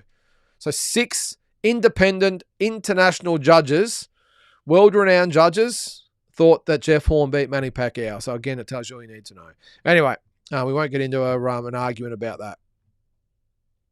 All right, Tony, the lady who interviewed Nikita and really tried to wind up Nikita about Michael Zarafa reminded me of a female, Mean Gene Oakland from the old wrestling days. Nikita didn't bite. Yeah, that's Megan Barnard. Look, she actually does a really good job, Tony. I just think in that instance there, I got no doubt that the executives at Fox Sports said, just push the Zarafa fight. Keep pushing on him, push it on him, push it on him. So no matter what answer Nikita and Michael gave in their interviews, she kept coming back to their potential fight. So no doubt they want to get the wheels greased now. They want to get momentum happening. I mean, that would be a bonanza for main event and No Limit and everyone, and obviously Nikita and Michael as well. So that's why I got no doubt she's been instructed to come back and really keep prompting both those guys to discuss their fight. So I don't think it's on her. I think she does a really good job in on the telecast. I know a lot of people say, oh, she doesn't know anything about boxing, but she's not there to know anything about boxing, guys. She's the host. Okay, so she's the host of the program. Then you have the other experts around her who then she prompts along and they give the expert comments. And funnily enough, I'm not sure whether Peter Bedell watches this show. If you are, Peter, shout out to you. I actually had a nice long conversation with Peter Bedell the other day, and we had a bit of a laugh because if you watch my shows, you know that I've given Peter numerous clips over the journey, and it was really good to actually have a discussion with him the other day, and he's actually a really good guy. And what I liked about Peter was that he said that I know I don't know everything about boxing. I know I'm not the biggest expert out there, but he said I'm trying to be educated. I'm trying to educate myself all the time. And you know what? That's good enough for me. My argument to Peter is that along with Megan, who's the host, You've got Peter, who's the journalist slash newsbreaker. They just lack the boxing expert in there. I know Sean Porter comes on, but he's not going to be on all the shows. Great to have Liam Paro on the shows, and occasionally someone else they might have on there. I think they've had Tim on there before. I'm not sure, but it's good that Michael Zarafa has always been pretty good as well. But they lack the Barry Michael, the Jeff Fennick, the Jeff Horn, who I think would be awesome as well. They lack that person on the telecast. And I said to Peter that I just think they sort of just insult the intelligence of boxing fans a little bit by not having someone like that on there. And I know Jonathan Brown copped a heap on the Las Vegas telecast because he's an AFL player. But it's not his fault. I love Brownie, by the way. I know if you're a rugby league follower, you won't probably know who he is. But in AFL circles, he's a legend. And I don't mind him on there. And it's not his fault they put him in there, but they just lack the Barry Michael type. And I think Barry would be perfect for the role, by the way, or a Jeff Horn. I think he does a great job as well. So who knows? But yeah, she's just doing her best there, Tony. I'll tell you what, I don't know, just to get off subject there, talking about in this situation here, did you see the reporter, if you're an AFL fan, in Adelaide was it Thursday or Friday night, I think it was, Hawthorn went to Adelaide and were beaten by the Adelaide Crows. And walking off the field, the Hawthorn player, Jack Ginnivan, gives someone in the crowd the bird because they were giving him shit over the fence. And this female reporter got him on the way to the airport and really got up him. I hope she copped it because she was right in his face. And so, is that because you don't like losing or something? Just being a real smart-ass bitch about it. So I'm hoping she got sort of pulled in the line by her employer, but I don't think so because I reckon they're the ones that would have sent her there to get that reaction from Jack Ginnivan. But online, a lot of people came for her and the network and everything like that. Just gutter journalism, if you ask me. And I just really wish he had turned around and said, you know what? Tell her where to go. But anyway, I know in this day and age, you can't possibly do that to a female. But anyway, I would have done it quite rightly. And I think he would have got away with it. But anyway, I'll move on. I lost my train of thought there, Tony. I think I answered your question there. All right, OG, like Callum Peters, I'll be giving him a couple more in Australia, then go to the States and fight top 100, and make your way down the food chain. That kid has got it. I don't think he'd have to start in the top 100, OG. I think he could probably start in the top 20 or 25. Yeah, I think he, even at this stage of his career, he'd probably beat some of the guys in the top 25, mate. But yeah, I get what you're saying there. Callum's got a long way to go. I know everyone's sort of getting caught up with everything he's doing at the moment, but I still see some flaws there. And I think he would know that himself, and that's why obviously he's going to do the amateur thing. I think they'll bring him along okay, OG, because I mean his 3 or 4 fights he's had so far haven't even been, live bodies really, have they? They've just been a waste of time. But I hope he goes to Commonwealth Games, wins gold over there, turns pro, and I'm sure they'll get him the right opponents, OG. But I get what you're saying there. Maybe have 10 or 15 fights here, then go to the States, and then who knows what can happen from there. Heard you say that Tim maybe goes to 160. Do you think he'd be better going up or being a weight bully at 147? Probably would struggle with a weight cut. Who would he fight at 160? Well, he's not going to go to 147, Ryan. I think he struggles enough at 154. I think he's better going up. Yep, I think he's better going up. I don't know how hard he does 154. I don't think that's the issue. I just think for his career, as far as his state of mind and everything, to start afresh. And what better way to start afresh than say, you know what, I'm going to wipe that part of my career and I'm going to start at 160 and almost use it as a fresh beginning. Now, again, in my opinion, that should include a new trainer, but that's up to him. And who would he fight at 160? Well, who couldn't he fight at 160 there? Obviously the ideal opponents eventually would be a Janabek or a Lara or a Dames. Nowhere near ready for those guys yet, but I don't know. Maybe he could fight a Shane Mosley Jr. Shane's number 2 with the WBA, number 4 with the WBC.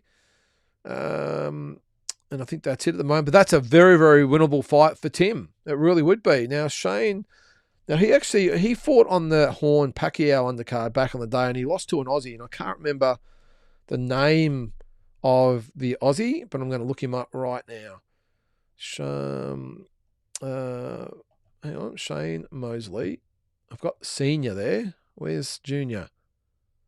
No, that's crazy, isn't it? They haven't got junior up there. Hang on, we'll type in junior and see what comes up. There he is.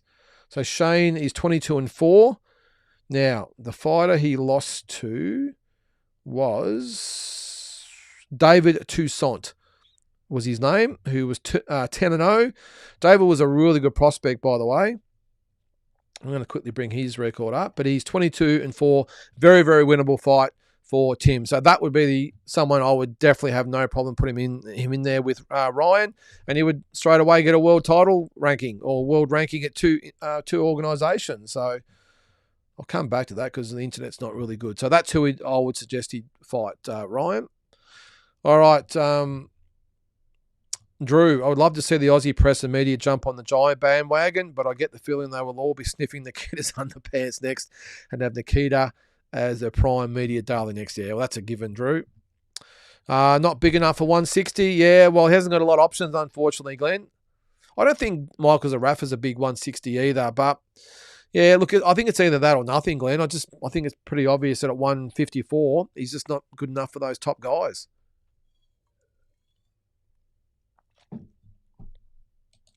Dave, how do you see Goodman versus Ball? I don't think it's as one-sided as a lot of people are saying, Dave. I think Sam will give him a fight. I really do. I think Ball will be a bit strong for Sam as the fight goes on. I think he could probably get to Sam and maybe stop him in 9, 10, maybe 11 rounds, something like that. But I wouldn't be surprised if Sam went the distance. But I think Nick Ball wins that fight, Dave. I'll be hoping Sam gets the win. But Nick's just one of those fighters who's just 3 minutes of every round, 12 rounds is on you. He's just throwing bombs. And Sam, I just worry that he hasn't got the power to keep Sam off him to keep Nick Ball off him for the whole 12 rounds. So I don't know what's happening with his internet, by the way. It's not coming up. Anyway, we'll move on. Rayleigh Frame, how are you there, Rayleigh? Evening all, did you see the VADA test result for Crawford posted by Victor Conti showing he passed the test in June 2025, but the send-out date at Top of Form was June 2024. Suspicious or typo? Ooh, big, yeah, that's big news there, right? I didn't know that. I knew that he was being looked after by Victor Conti, and if you don't know Victor Conti, he's, well known for maybe doing a few dubious things with some of the chemicals he puts in his body. Just to interrupt there, David Toussaint, by the way, went to 13-0 and retired in 2018, undefeated. And I think that was a health issue. But there you go. That was David Toussaint.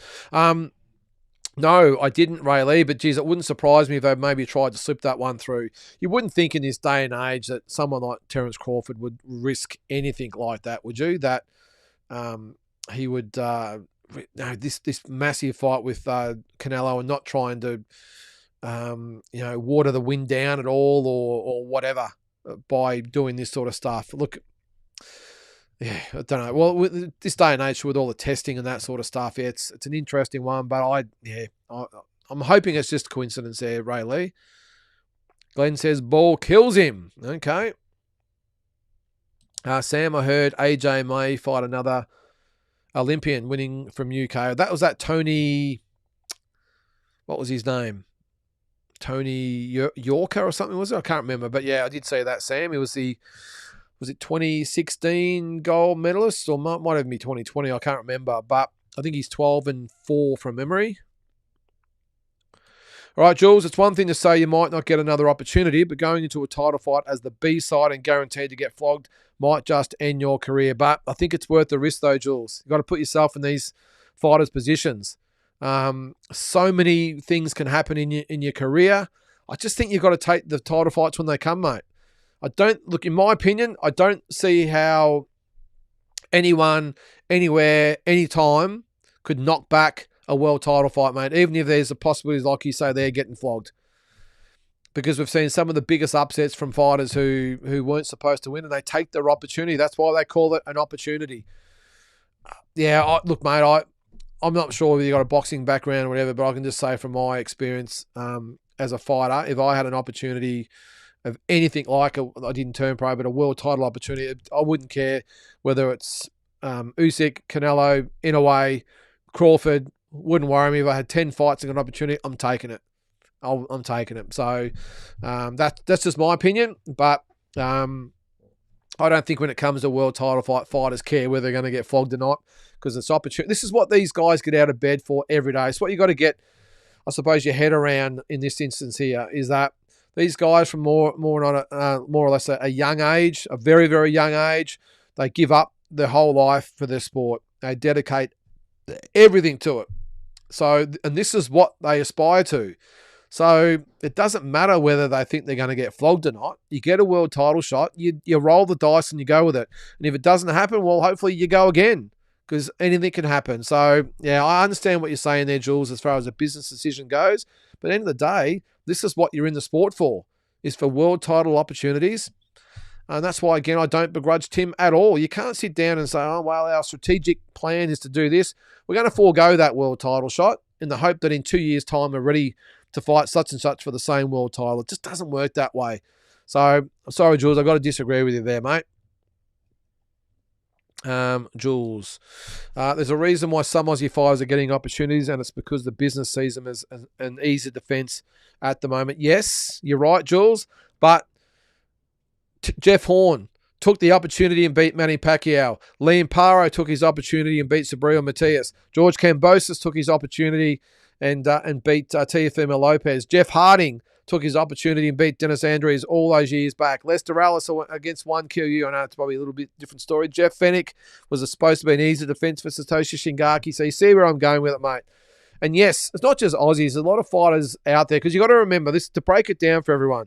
And people say, how do these guys get the world rankings? Well, all you need is the regional belt and you will get a top 15 ranking. That's just the way it goes.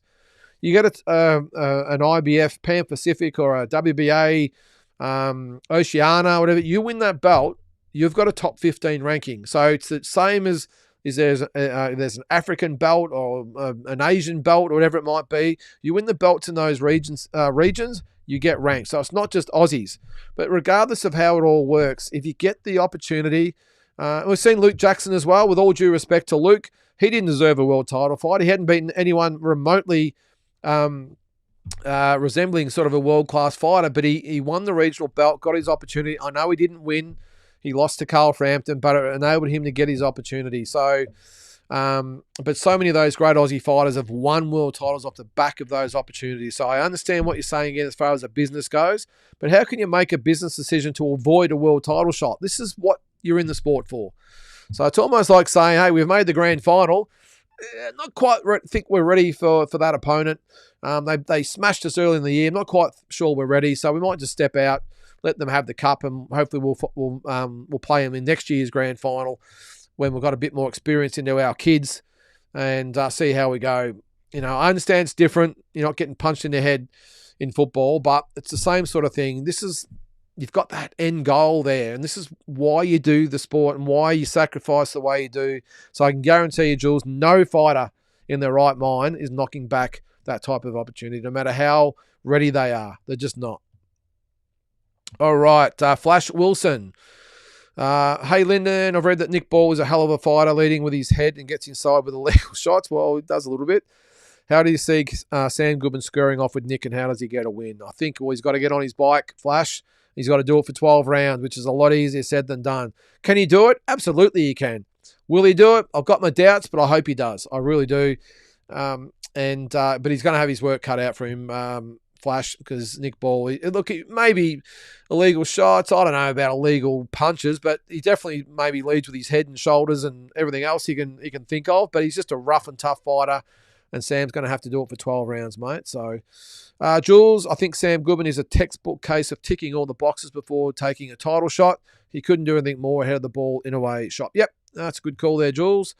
A lot of people have been completely writing off Goodman against Ball, and with legitimate reason. That being said, Ball's all-action style does leave him open to giving other fighters opportunities. Yep, it does, and he's going to have an opportunity. Look, one thing about Ball, all that aside, the positives are, as I said, he's rough, he's tough, he's fit, he's hard. He'll come at you, but the flip side is he can be a little bit limited, can be a bit predictable, and you know, if that's the case, then it's up to Sam's team to work out those flaws and take advantage of them. So I think we're going to see a good performance from Sam. What do we got? All right, Drew. Honestly, as good as the honeymoon period was with Turkey, cracks are beginning to appear with him and the Dana involvement. It all feels like a progressive, perpetual mess. I've got no doubt another 2 years, Drew, we might be sitting in the ruins of what used to be with professional boxing. Just my gut feel, mate. And I think I was going to say it's great what they've done so far, and it probably is great in some respects. A lot of things I haven't liked, but overall, you've got to give them a pass, and they've done some really, really good things for boxing. I don't subscribe to these super events and super cards. Everyone keeps saying, well, I don't think so. I don't reckon any of them have been that good. I think I can name plenty of better cards from a long time ago and even more recently, but overall, you give them a tick. But I've just got a feeling when the TKO comes in and Turkey gets even more power than what he's got now, and as I said, I just don't want to be sitting in the ruins of what used to be our sport. So who does Tim fight next? Well, I just said, mate, someone like a Shane Mosley or someone like that. Look, it'll be someone like a Joey Spencer. That'll be who he fights next, mate.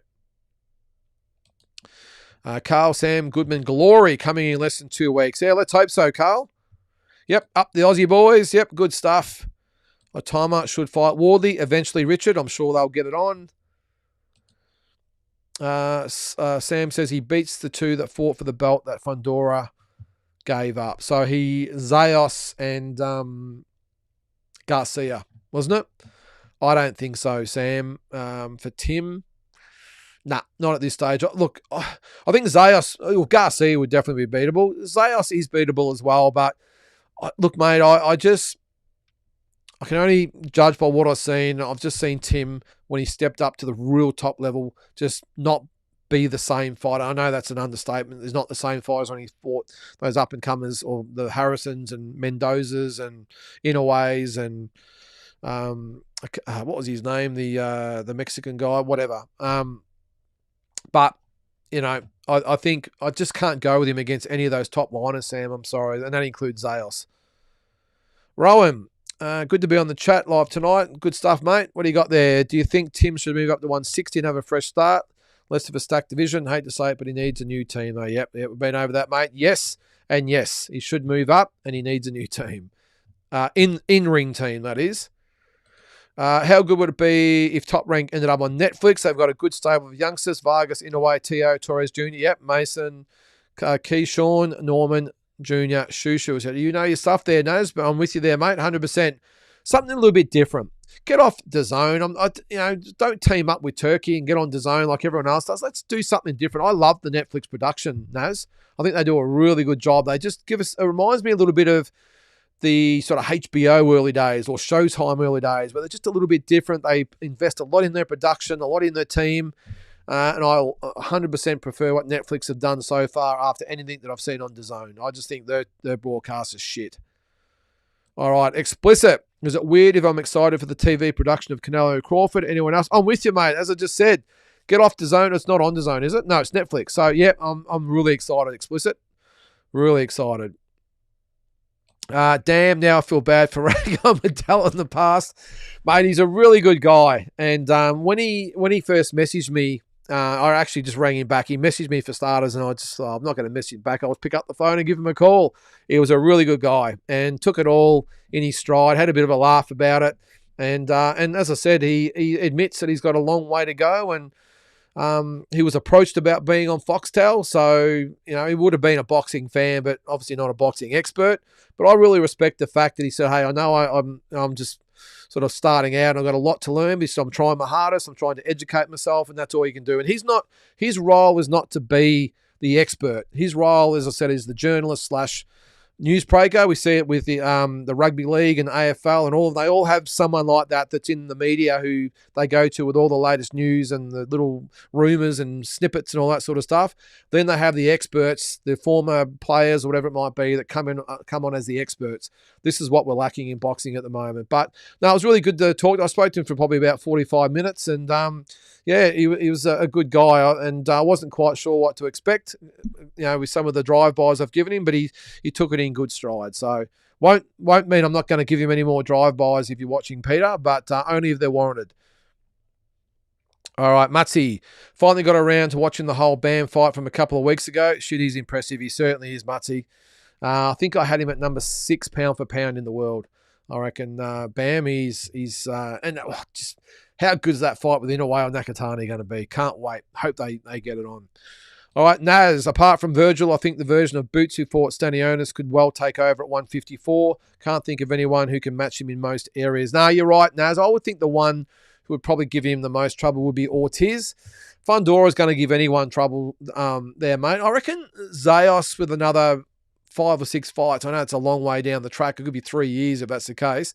I think potentially he could give him a good fight, but Virgil's the one for me, mate. I think, and as I said, Fundora, but if Ennis was to fight anyone in that 154 pound division, I think it'd be an awesome fight. It'd be Virgil Ortiz.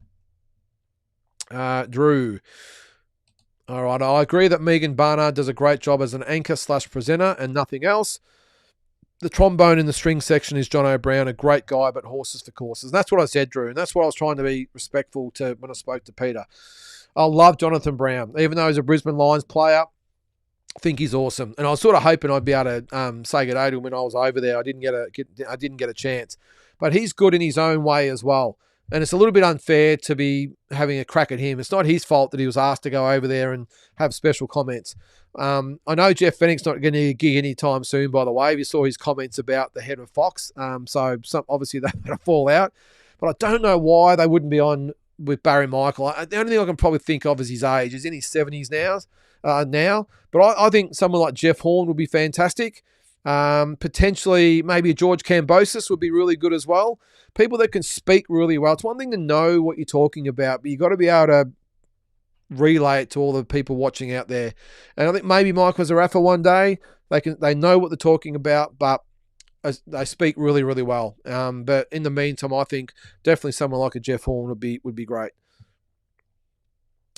Jules, being educated is the bare minimum for an expert commentator. Those opportunities should be for fighters who have dedicated their lives to the sport, not AFL players, same as any industry. Yep, that's what I said, Jules. You know, the other sports get it right. Now, I watch AFL, of course, and I see they've got her name, Sarah Jones. She's the Megan Barnard. She's the host. She does know football, by the way, but she's there just to host the show, welcome everyone in, ask the questions, and go to the breaks and all that sort of stuff. And she does an awesome job. She really does. But then they have, if you're a rugby league fan, you probably won't know this, but they have the David Kings and the Dermot Breredens and Joey Montanas and those types of guys who know their stuff backwards, frontwards, and sidewards. Nathan Buckley's and Jordan Lewis's, all those type of guys, and they have a place and then they have someone like, what's his name? John Ralph is his name. He comes in and he's the journalist, and that's his role. So they have all those other experts who give you all the input you're after and to excuse the pun, do the deep dive into what's happening. And then you've got the reporter on there who does all the rumour mill and the latest news on different stuff. So you've just got to have your mix right. And I just don't think we've got that with boxing at the moment. All right. There you go. I'd love to see George Kambosos do media work covering fights after he retires. He's a charismatic, knowledgeable, articulate, and easy to listen to. I agree, Drew. I reckon he'd be fantastic, George Kambosos. Feel like I'm the only guy who isn't sold on Callum Peters making the top professional level. Rowan, mate, I'm with you. And some people come at me the other day because I said in my walking box, and I said, it was good, but I see a lot of flaws still. He's a young guy. I'm sure he'll work on it. I did say one of the things he just tends to, his arms are a bit loose and he just tends to walk at the guys rather than sort of set them up. He just sort of walks at them. I know the opposition has been pretty weak. I'm sure when the opposition improves, that he'll improve with it. But he just seems to walk up and getting close, and there's no real setting up the punches from what I see. And when he throws the right hand, it's just a bit of a swing. It's not really a proper right hand. But hey, look, I'm just picking at the moment. He's a great young prospect, but I'm with you. I'm not sold either. And again, like I said before, until they actually, he turns pro properly and dedicates his whole thing to the pros and steps up the opposition, the jury is well and truly out. But the signs are good. Very good. But again, I'm with you, mate. I'm not completely sold on him just yet. Jules, 154 is a crazy division. 12 to 15 deep with legit world-class talent. Yep, I agree there, mate. Tim going to 160 and starting over is a great idea. And if not with Angelo, then a great Aussie trainer, Lincoln Hudson. Yeah, Lincoln's a really good trainer, Tony. Yeah, no, I wouldn't have a problem with that either, to be honest. The only thing is Lincoln hasn't had a lot of experience at the really top level. I know he's had Will Tomlinson and a few of the others at world level, but not the absolute elite level. Now, who knows? Maybe that shouldn't count. Maybe the fact he's just waiting for an opportunity like Tim to come along. Don't know. But look, in my opinion, maybe it should be an international trainer, Tony. Get out of the whole Aussie thing. Do the thing where you're based here, you live here, but when you get a training camp 10 weeks out, you go to the States and you train with your American trainer. And that, or maybe an English trainer. We haven't sort of factored that in either. Andy Lee was one that someone threw up the other day. So he's got some options, but I think be based here so you're happy, his family, friends and everything are here, he's happy here. Then go over to England or America and do your camp. Flash, I still feel Nikita could be an asset on the Australian boxing team in 2026 in Glasgow. Okay, yeah, I haven't given that a thought. Go a different direction than Tim and gain different exposure and experience. Yeah, well, that's one thing I never even considered, Flash, going back to the amateurs. So, hang on a sec. All right. Random question. Josh Taylor, Jared Hurt, and Joe Joyce achieved great things but fizzled out very quickly. Do you think it came down to the punch resistance? Yeah, maybe. I think Josh Taylor, probably the same as Joe Joyce, just been in too many wars. Is that Jay Beebs? I think they just been in too many wars, mate. It just wore them down. Not so much Jared Hurt. I just think maybe he's just past it. Maybe not as committed as what he used to be. But Josh Taylor definitely been in a lot of wars. Joe Joyce is the same. So I think that's all it's come down to, mate. It does wear you down eventually. All right. Ryan, love your show. Thanks, mate. Appreciate that. Can't wait for walking boxing tomorrow. Yep, whilst Neil is the star, you go. All right. Thanks, Ryan. Signing out. Wish you well. Thanks very much, Ryan. I really appreciate that, mate. Well, by popular demand, you'll see at the start of the videos now, it starts with little Neil just doing his thing. It might only be a 5-second little clip, but I've had people saying, why don't you show more of Neil? Well, that's probably about all I can show of him, because if he's not doing that, he's either pissing and shitting and sniffing and doing whatever he can to stall me as I try and walk. But, yeah, no, he's the star, Ryan. No doubt about that, mate. All right, Jules, make a great point about the rankings. Could it be argued that the Asia, Pacific, Oriental, Oceania, etc. is the weakest region? There are lots in the rankings that maybe shouldn't be there. I will agree with you on that, Jules. I 100% agree that a lot of these rankings and belts and all that are just comical, and it shouldn't constitute an automatic top 15 ranking. And again, this is why a lot of fighters, by the way, here in Australia, bypass state and national titles, and they go straight to these regional titles, because sometimes the regional belts are easier to win than the national belts, because you can just fight anyone for it. You could fight just a second-rate Indonesian if you really wanted to for one of those regional belts, and all of a sudden you're ranked in the top 15. It just doesn't do you any good whatsoever. But I think Oceania could possibly be the weakest region, Jules. It's only because it's really Australia, New Zealand, Fiji, those types of countries, Vanuatu. So it's tough. But hey, we don't make the rules, Jules. The fighters just fight whoever they need to get to where they want to get to, and these belts make it easy for them. Random question, who do you think wasted the potential and burnt their career more? Gary Russell Jr. or Demetrius Andrade? I think Andrade, Drew. I think he had a lot of ability, lots of inactivity. He went up a couple of divisions, didn't he? Yeah, I think he could have been a very, very good fighter, Drew. I mean, same with Gary Russell, but yeah, Demetrius Andrade for me, mate. Tim did a lot of sparring with Zayos. Yeah, good call, 94 Zol. Yes, I forgot about that. Not sure how it went. I'm sure Tim would have handled himself okay. But Zayos, I said the other day as well, as far as the sliding doors moment, I reckon if the whole Thurman pull out and then the cut and all that didn't happen, we could have seen Tim fighting Zayos last weekend instead of that Garcia. And who knows what could have happened. I think Tim could beat Zayos, no problems. I agree with you. It's a classic sport versus business nexus. Some fighters should absolutely take the shot, but others be cautious. Yep. Julian, Sam Goodman is very capable of Ball's aggressive style and utilising it to his own advantage. Yeah, no, he is, Julian. As I said, mate, I think he's a great chance to win, and it's up to his team to have that plan in place to combat the strengths of Nick Ball. But it's going to be tough. It's going to be tough.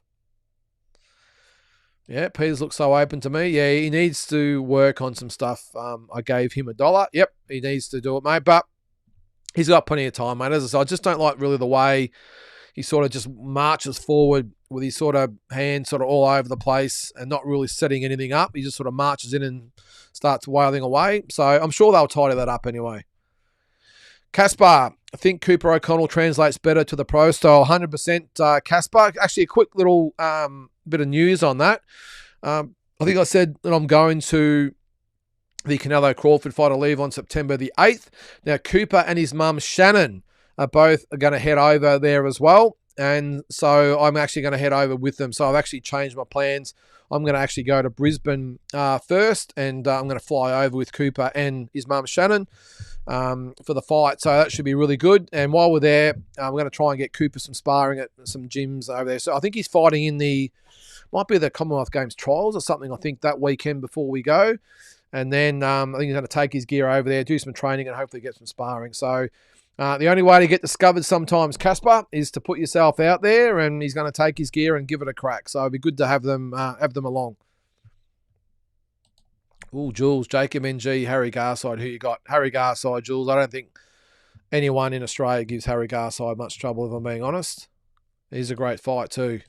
Would be a great fight, don't get me wrong, but I think Harry Garside, he's just a very, very good fighter. Rumours that Beterbiev and Naji Lopez are in talks for Ring IV. Is that TV or IV? If it's true, well, I don't know. I've heard nothing about that explicit. Drew, still shouted about Huni's loss even after a few months. I feel that the way he looked against Wardley and the way he lost puts him in a bad situation, as if he got KO'd in 1 or 2 rounds. I agree, Drew. I commented about this the other day, and I actually spoke to Mick Francis about this when I saw him in New York. I said, well, what's up? He said, we don't know what's next, because they all saw what Justice is capable of, and you really think they're going to want to put up a ranking or whatever it is now against him? Of course not. It's too much risk and too little reward. So he's probably done the same amount of damage as getting KO'd in 1 or 2 rounds, Drew. But he'll be back. He'll get an opportunity. He's going to have to do it the hard way, the old-fashioned way, and just work his way back and get in a position where fighters are going to want to fight him. All right, call me crazy. I think Amir Khan had a good shot at beating Mayweather in 2014 to 2016. Khan's volume would bank so many rounds. Am I off? I used to think the same thing, J. Beebs. I used to think that Amir Khan's style would give Mayweather trouble. But having said that, I also thought Canelo would give him trouble. I also thought especially Manny Pacquiao would give him troubles. And not for the normal reasons everyone thought, well, it's Manny Pacquiao and he's a great fighter. It was more so his style, and this is probably where Amir Khan's the same. The volume of punches they throw and the in and out sort of style. Amir Khan's obviously nowhere near the fighter that Manny is, but I thought Manny, with his in and out style and that volume of punches, or the volume of punches he threw back then, would offset sort of Mayweather, who tries to just sort of set down and time you properly. And look how that went. Pacquiao barely won a round. I think Amir Khan would be the same, mate. I think Mayweather is such a great fighter. In theory, I agree with you that style-wise, Amir Khan would have given Mayweather trouble, but Mayweather's such a good fighter. And I've always thought Amir Khan was severely overrated, and I think that was sort of shown later in his career. I think Mayweather would have been easily able to adjust, mate, and I think he would have easily outpointed Amir Khan. But I'm with you. Back then, in 2014 to 2016, I thought, geez, Amir Khan could give Mayweather a good fight. But again, mate, in hindsight, I don't think so. I don't think it matters. When they fought, I think Mayweather would adjust and beat Khan pretty comfortably. All right, Drew. I discussed with a friend recently about what Mike Tyson's best performance was. He had Williams, I had Spinks. What do you think? Is that Carl the Truth Williams, Drew? They both only went around, didn't they? Yeah, it's a good question. I mean, again, I went over this the other day with Mike Tyson, his career, because it was his, I think it was the anniversary of his win over Tony Tucker. I actually going to go a little bit different. There's probably a couple. I'm just trying to go through the peak period of November 86 when he beat Trevor Berbick, right up until mid-89 when he beat Carl the Truth Williams. I think he had 8 fights in that time, and that was his peak years, even if he was only 21 years old. It's just crazy. 21? Hang on. 23, sorry. Would have been 23. So Berbick, great performance, but Berbick was probably more a limited type of champion. I thought his win over Larry Holmes was impressive. Larry, we thought, was shot at the time, but he would then obviously go on and challenge for the world title after that and beat Ray Mercer and have a few more great wins after that. I'm just trying to think his best win. I thought, actually, Drew, if I'm going to pick one, I would almost go for Tyrell Biggs. Now, a lot of people say Tyrell Biggs is an Olympic gold medalist, undefeated, 6'7", 6'8", whatever it was, and Mike Tyson absolutely took him apart. So I'm probably thinking his most impressive wins, you're right, would be a Williams or Spinks where they went one round and they were awesome knockouts and all the rest of it. But as far as him being an overall performance that went more than one or two rounds, I'm going to put Tyrell Biggs in there. I think at the time Tyrell Biggs was, as I said, Olympic gold medalist and revered as maybe a potential world champion. So I thought the way that Mike Tyson absolutely took him apart was his most impressive. But anyway, there's pound for pound. King, away there, mate. What are your thoughts on fighters doing pro and amateurs, e.g. Callum Peters currently doing first? Surely it's intuitive, is that the word? I think it is, and slows development for the pros. Not really, Casper. Look, well, actually, I'll take that back. As far as a general rule, I don't like it. I don't think an amateur fighter should be able to turn pro and then go back to amateurs. I think once you're out, you're out. I don't like it. If not, rename the sports. Rename them as not professional and amateur. Maybe it's just boxing A and boxing B. I don't know. Name them something. And take the amateur out of it, because you can't be an amateur then go pro and then go back to amateurs. I just don't like the look of it. They are totally different sports. I don't blame someone like Callum Peters doing it, and Harry Garside's done it as well, because the rules allow you to do it, but I don't agree with it. As far as being sort of, what do you say, the counter, whatever that word is there, and slows development, I don't think so. I think if anything, Casper, I think in the right context it can be used very, very well. Now, what I'm sort of mean by that is if and Terramona's done it well as well, by the way, but it's just to keep you active. I mean, if there's a bit of a lull, go pro, get a taste of it, and then go back, get maybe another 20 fights on your belt, and then go pro again. I don't think it hurts. I think it's getting rounds into you. It's getting more opportunities to work on things with no real fears about losing fights or whatever. So I think if it's used properly, it can actually benefit you there, Casper. But as a rule, I don't like it. I just hate the fact you can go from one to the other. Best chin in heavyweight boxing history, Ali, Chuvalo, or McCall. Who have you got? Let's not forget McCall took Lewis's best shots in his KO loss. Well, definitely Ali. I think you'd have to put someone like, I was going to say Holyfield. I know he did get rocked a couple of times. Just trying to think. Best chins. Well, I was going to say Fraser, but he got absolutely nailed by Foreman. Foreman's was chinned a couple of times as well. It's a good question there, Drew. I think definitely Ali. He did get dropped a few times, though. Didn't get knocked out, but did get dropped. McCall, you're right, took Lewis's best shots. Chuvalo, well, he just took a beating, didn't he? It's probably a little bit different for George Chuvalo. But I would think Evander Holyfield would have to be up there. Canelo. Oh, heavyweight, sorry. I thought you meant overall, not Canelo. Riddick Bowe is another one. He had he didn't really fight many big punches, though, did he? Riddick Bowe, but I thought he had a good chin. I don't know. We could go round and round, mate, but there's been some good ones over the years. Like the Jesse Ferguson fight, yeah, before he won the title, is my favourite. Don't know if it's Tyson's best fight. Yeah, I liked him better back then. I gave him $1 because back then he didn't clinch and hold and wrestle and allow himself to be tied up. He fought out of it. It was probably the Bone Crusher Smith fight was the first fight that I seen him allow himself to be tied up and probably get a little bit lazy. Now, whether it was his conditioning or whatever it might have been, but I didn't like the fact, and again against Tony Tucker as well. Tony Tubbs tried it, but he nailed him in the end. But yeah, and then especially after the Douglas fight, he really then he became a lazy fighter. It was just one shot at a time and clinch. And then it used to be, he'd punch out of it, he'd punch up, he'd punch hard from the floor, from different angles, and wouldn't allow himself to be clinched. But after that, it was just one punch hold, one punch hold, one punch hold, looking for the big shot. So, but it was definitely flying then. Jesse would have been, 19 years of age when he fought Jesse Ferguson? Just crazy.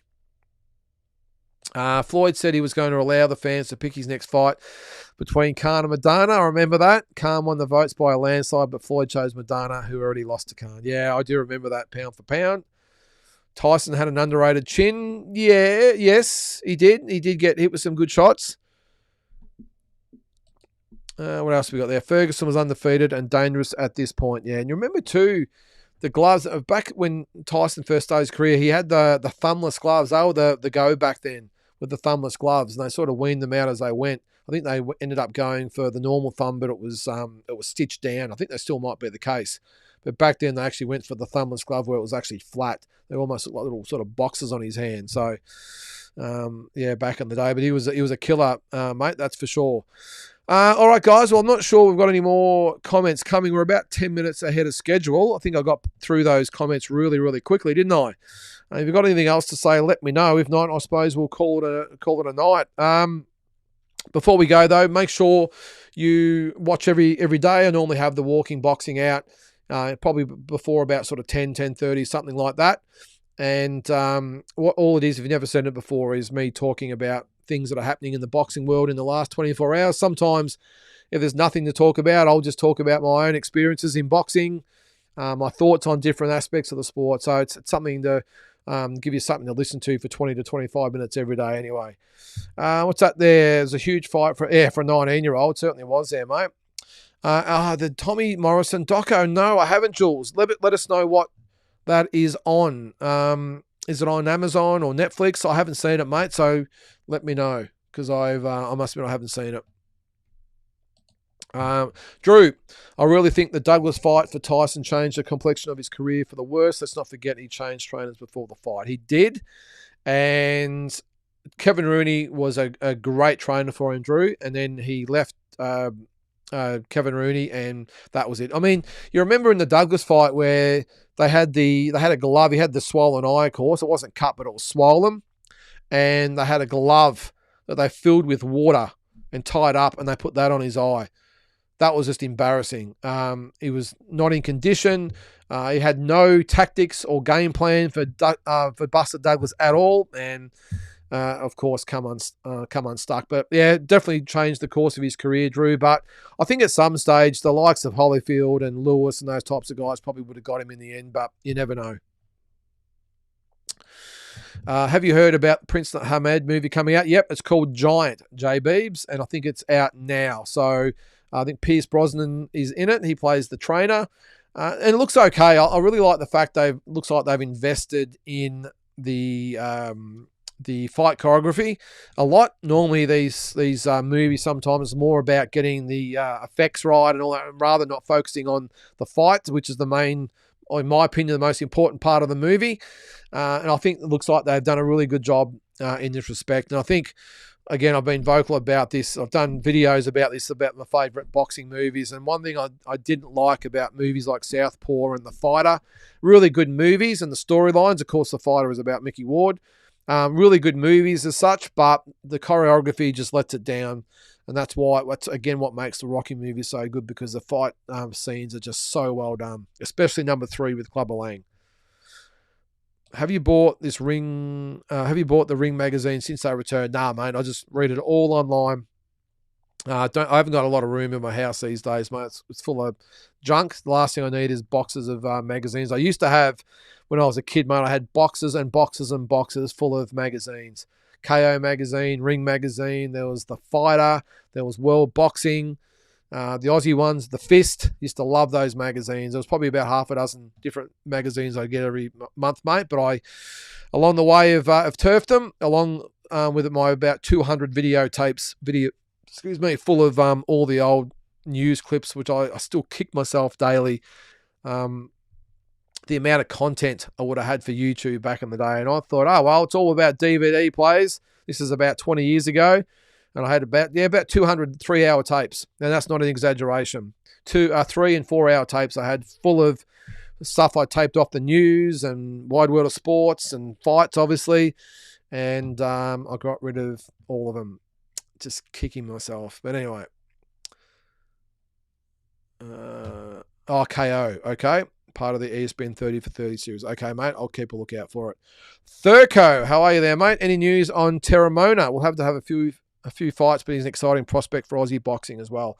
Needs to step up, though, Thurko. I mean, his opposition so far is bordered on embarrassing, mate. So I think he's a great prospect. I think he's going to be a major player in the heavyweight division going forward.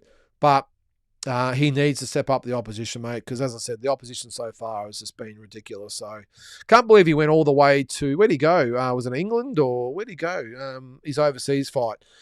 And went over there and had another first, was it the States, was it? Had another first round knockout. It was just a waste of time. So big fan of Terramona Thurko, and I think he's going to, as I said, be a major player, but he needs to step it up, mate, or he's just wasting his years. Jules, also Jim Lampley just went on Joe Rogan. I did see a bit of that, Jules. A good listen if anyone needs to kill 2.5 hours. So glad he's back. The problem is, Jules, it's really hard finding time to sit down for 2.5 hours. It's just so much content out there at the moment, whether it be on YouTube or podcasts, or there's so much going on. The only time I've actually sat down and watched or listened to anything over about an hour lately, mate, is I listened to the Donald Trump interview that he did with Joe Rogan before the election? I think it was. That went for 3 hours, and I listened to that. I was just really interested to hear what Donald Trump had to say. And let's not get political. I'm just saying, I listened to the 3 hours, and it was really interesting. And I've seen clips of the Jim Lampley one, but not the 2.5 hours, mate. Just bits and pieces. So. The Big George Foreman movie was horrendous. It felt like a TV movie at midday for Channel 7. Yeah, I was a bit critical of that as well, Drew. I thought the fight scenes were okay, but they just rushed the whole movie. They crammed so much into the 2 hours or an hour 40, whatever it was, and didn't really delve into it. They almost needed to do something a little bit like they did with Ali, not trying to do his whole life and career and everything put into one. It was more so focused around, well, the assassination of Malcolm X and how that changed his mindset, and the draft dodging and all that sort of stuff. And then it was more about the Foreman fight. So I think they did that really well. That was about a 2.5 hour movie. But for this one, mate, I agree. It did feel like a TV movie, and they just skimmed over way too much of it. Do you know of anywhere to buy fight posters? Yes, Caspar. Just jump online. I can't remember the exact site, but there's a few of them out there, mate. Just put in fight posters. Go to this guy here, Richard Sloan. Or Sloan Art, it's called. Go to his site if you want posters like this one. He has all the big fights, probably about the last 15 years, probably 20 years actually. But if you want generic fight posters, just go to Google, mate, and type in boxing fight posters, and there's plenty of them on there, mate. So I'm sure you'll find it. J Beebs. While it was good having Jim Lampley back, I have to admit I prefer the new age in Moro, Ronaldo, and Todd Grisham. Yeah, I thought Jim Lampley, it was great to have him back. I must admit he probably was, or he sort of lost a step, I suppose, if you call it like in fighters' terms. He sort of, maybe the timing was a little bit off and couldn't pull the trigger. But, mate, I'll still have Jim Lampley any day, mate. I still love listening to him back in the day. Manny might have a shower. What's that? Manny might have a shower thought and think about the Olympics again. I hope not. That would really just make a mockery of the Olympics, mate. You were speaking, what's that there? You were speaking to my past. My missus threw out at least 5 large boxes of old magazine. Oh, no. Before she threw them out, I said I would leave them to her in my will. Oh, no. I feel your pain there, mate. No one is allowed to listen to Rogan until they've caught up on deep dive and talking boxing. Yes, 100% there, Jules. It would be great to have Sean Ziddle on a broadcast, one of my favourites to listen to. I don't know much about Sean Ziddle there, Caspar, unless I've seen him and haven't noticed him, but I'm not familiar with him, mate. And last one, what do we got? The Duran film is decent other than the Rockies. I'm not a huge fan of boxing films, much prefer documentaries. Yeah, I'm with you there, Batman, because I suppose as boxing fans, the first thing we look for, and I'm sure I'm speaking for all you out there, the first thing, I'll spit that out, the first thing we look for is how authentic the fight scenes are. And I always get my wife, Tara, goes, just look at it for the movie, not the fight scenes, but I can't help it. And the first time I saw Southpaw, I was like, oh my God, you cannot be serious. Jake Gyllenhaal was absolutely shocking as a fighter. The movie was good. I really liked the storyline, but I just cannot give it any credibility with the fight scenes. And I love Marky Mark. I love the whole story, Mickey Ward and all that sort of stuff, but the fight scenes were absolutely horrendous. And again, with the fear of actually upsetting everyone out there that loves the Creed movies, again, the storylines are fantastic, but the fight scenes, what's his name? Michael B. Jordan just does not pull off looking like anything like a boxer. So for me, that's why I don't like the Creed movies. Storylines are fantastic, but the fight scenes are horrific. What are the other ones out there? Some of the good ones. I don't know. The Cinderella Man was okay, I suppose. I don't know. Whatever. What's that there? Casper, what are you saying? Southpaw is one of my favourite movies all time. Great story. I don't mind the storyline, Casper, but the fight scenes were just ridiculous. I just couldn't stop laughing, if I'm being honest. But the Rocky movies, that's what I'm saying. The one thing that really makes it what it is the fight scenes. The music, of course, is one thing that really sets it apart from all the other movies. No one has come close to getting near the Rocky music. And that's where, again, I don't like the Creed movies because the music, I think the whole rap thing, I know it's this day and age and everything else, but I don't like it. But the Rocky scenes, more so, I thought, surprisingly to a lot of you, I know we're probably going to go overtime here, but you've got me going now about these movies. But I thought Rocky 1, I only watched the movies recently. Rocky 1, when you look back, was actually pretty average as far as the fight scene goes, but we loved the movies. No one was really pretending that Sylvester Stallone was a real boxer. Very, very good in comparison to a lot of others, but when you look back, it was a little bit cheesy. I thought Rocky 2, the fight scenes in that were amazing. The choreography, the whole script of the fight was unbelievable. But the one for me is Rocky 3. The Clubber Lang's second fight. I don't think we'll ever see anything like that ever caught on camera again. Just the best choreography, the way the two guys put it all together, the music, the way they meshed it all in together. Just, I don't think there's been anything like it. Will ever be anything like that again. And for Rocky 4, I know this again will upset a few of us out there. Love the movie. Wasn't that impressed with the choreography in that one. For me, that was probably the worst one of the lot, even though most people see it as their favourite Rocky. I love the movie. Again, don't get me wrong, but I wasn't that impressed with the choreography in that fight. I just think Dolph Lundgren sort of struggled a little bit trying to be a boxer, where Mr. T absolutely pulled it off, as did Apollo Creed or Carl Weathers in Rocky 2. And they had that chemistry. They obviously went through Rocky 1, then went to Rocky 2, and they just had a synergy about them and a chemistry that really made it happen. And I love that. So if I had to break down all those movies, I would have Rocky 3 as number 1 as far as the actual fighting goes, the fight scenes. I would have Rocky 2 at number 2. I'd probably have Rocky at number 3, and I'd have Rocky 4 as the fourth in that franchise, and then Rocky Balboa as number 5. And I don't think anything else in any other movie even comes close. Just my opinion. All right. What's that, Joe? There's a show coming from New Zealand. No, mate, we're from Australia here, mate. Hang on. All right, I've got a quick few comments to go through there. I've opened a can of worms. When We Were Kings is still and will always be the great or the GOAT boxing film. Yeah, it's more of a documentary though, Jules, but great movie. Loved it as well. Yep, When We Were Kings, but again, a documentary. Champions Forever. Yep, best boxing doc of all time. I love Champions Forever. Geez, you got me going now. Raging Bull, that was good, Jules. Robert De Niro did a really good job in that. Yep, Raging Bull, Rocky 4 and 3 are the favourites. What about the Elvis boxing movie? I know he's been in boxing movies explicit, but I haven't seen it, mate. Raging Bull was my favourite. Rocky was inspiring. Well, that's the thing, Julian. That's the thing. It's more about the storyline of Rocky and how inspiring it was. And I can't believe how great it was to actually be in Philadelphia and run up those steps and do that. It was awesome. Kid Galahad, yeah, that was the Elvis film. Yep. All right, I think that'll do it. What's that, Joe? Barney Ross had a movie. Ain't seen it, but he had a great story. I don't know that movie. When I was at Canelo versus Kovalev and the national anthem came on, Kovalev, Rocky 4 vibes. Yeah, that's cool. I don't remember that, Batman, but that would have been cool to hear the Russian anthem. That's when you're allowed to play the Russian anthem. Who was that? Batman? Dolph Lundgren is a professional martial artist. He is Flash, but I just don't think he pulled off the boxing part of it, mate. Look, love the movie. Don't get me wrong. And the only criticism I've got with Rocky 4, by the way, is they cut it down too much.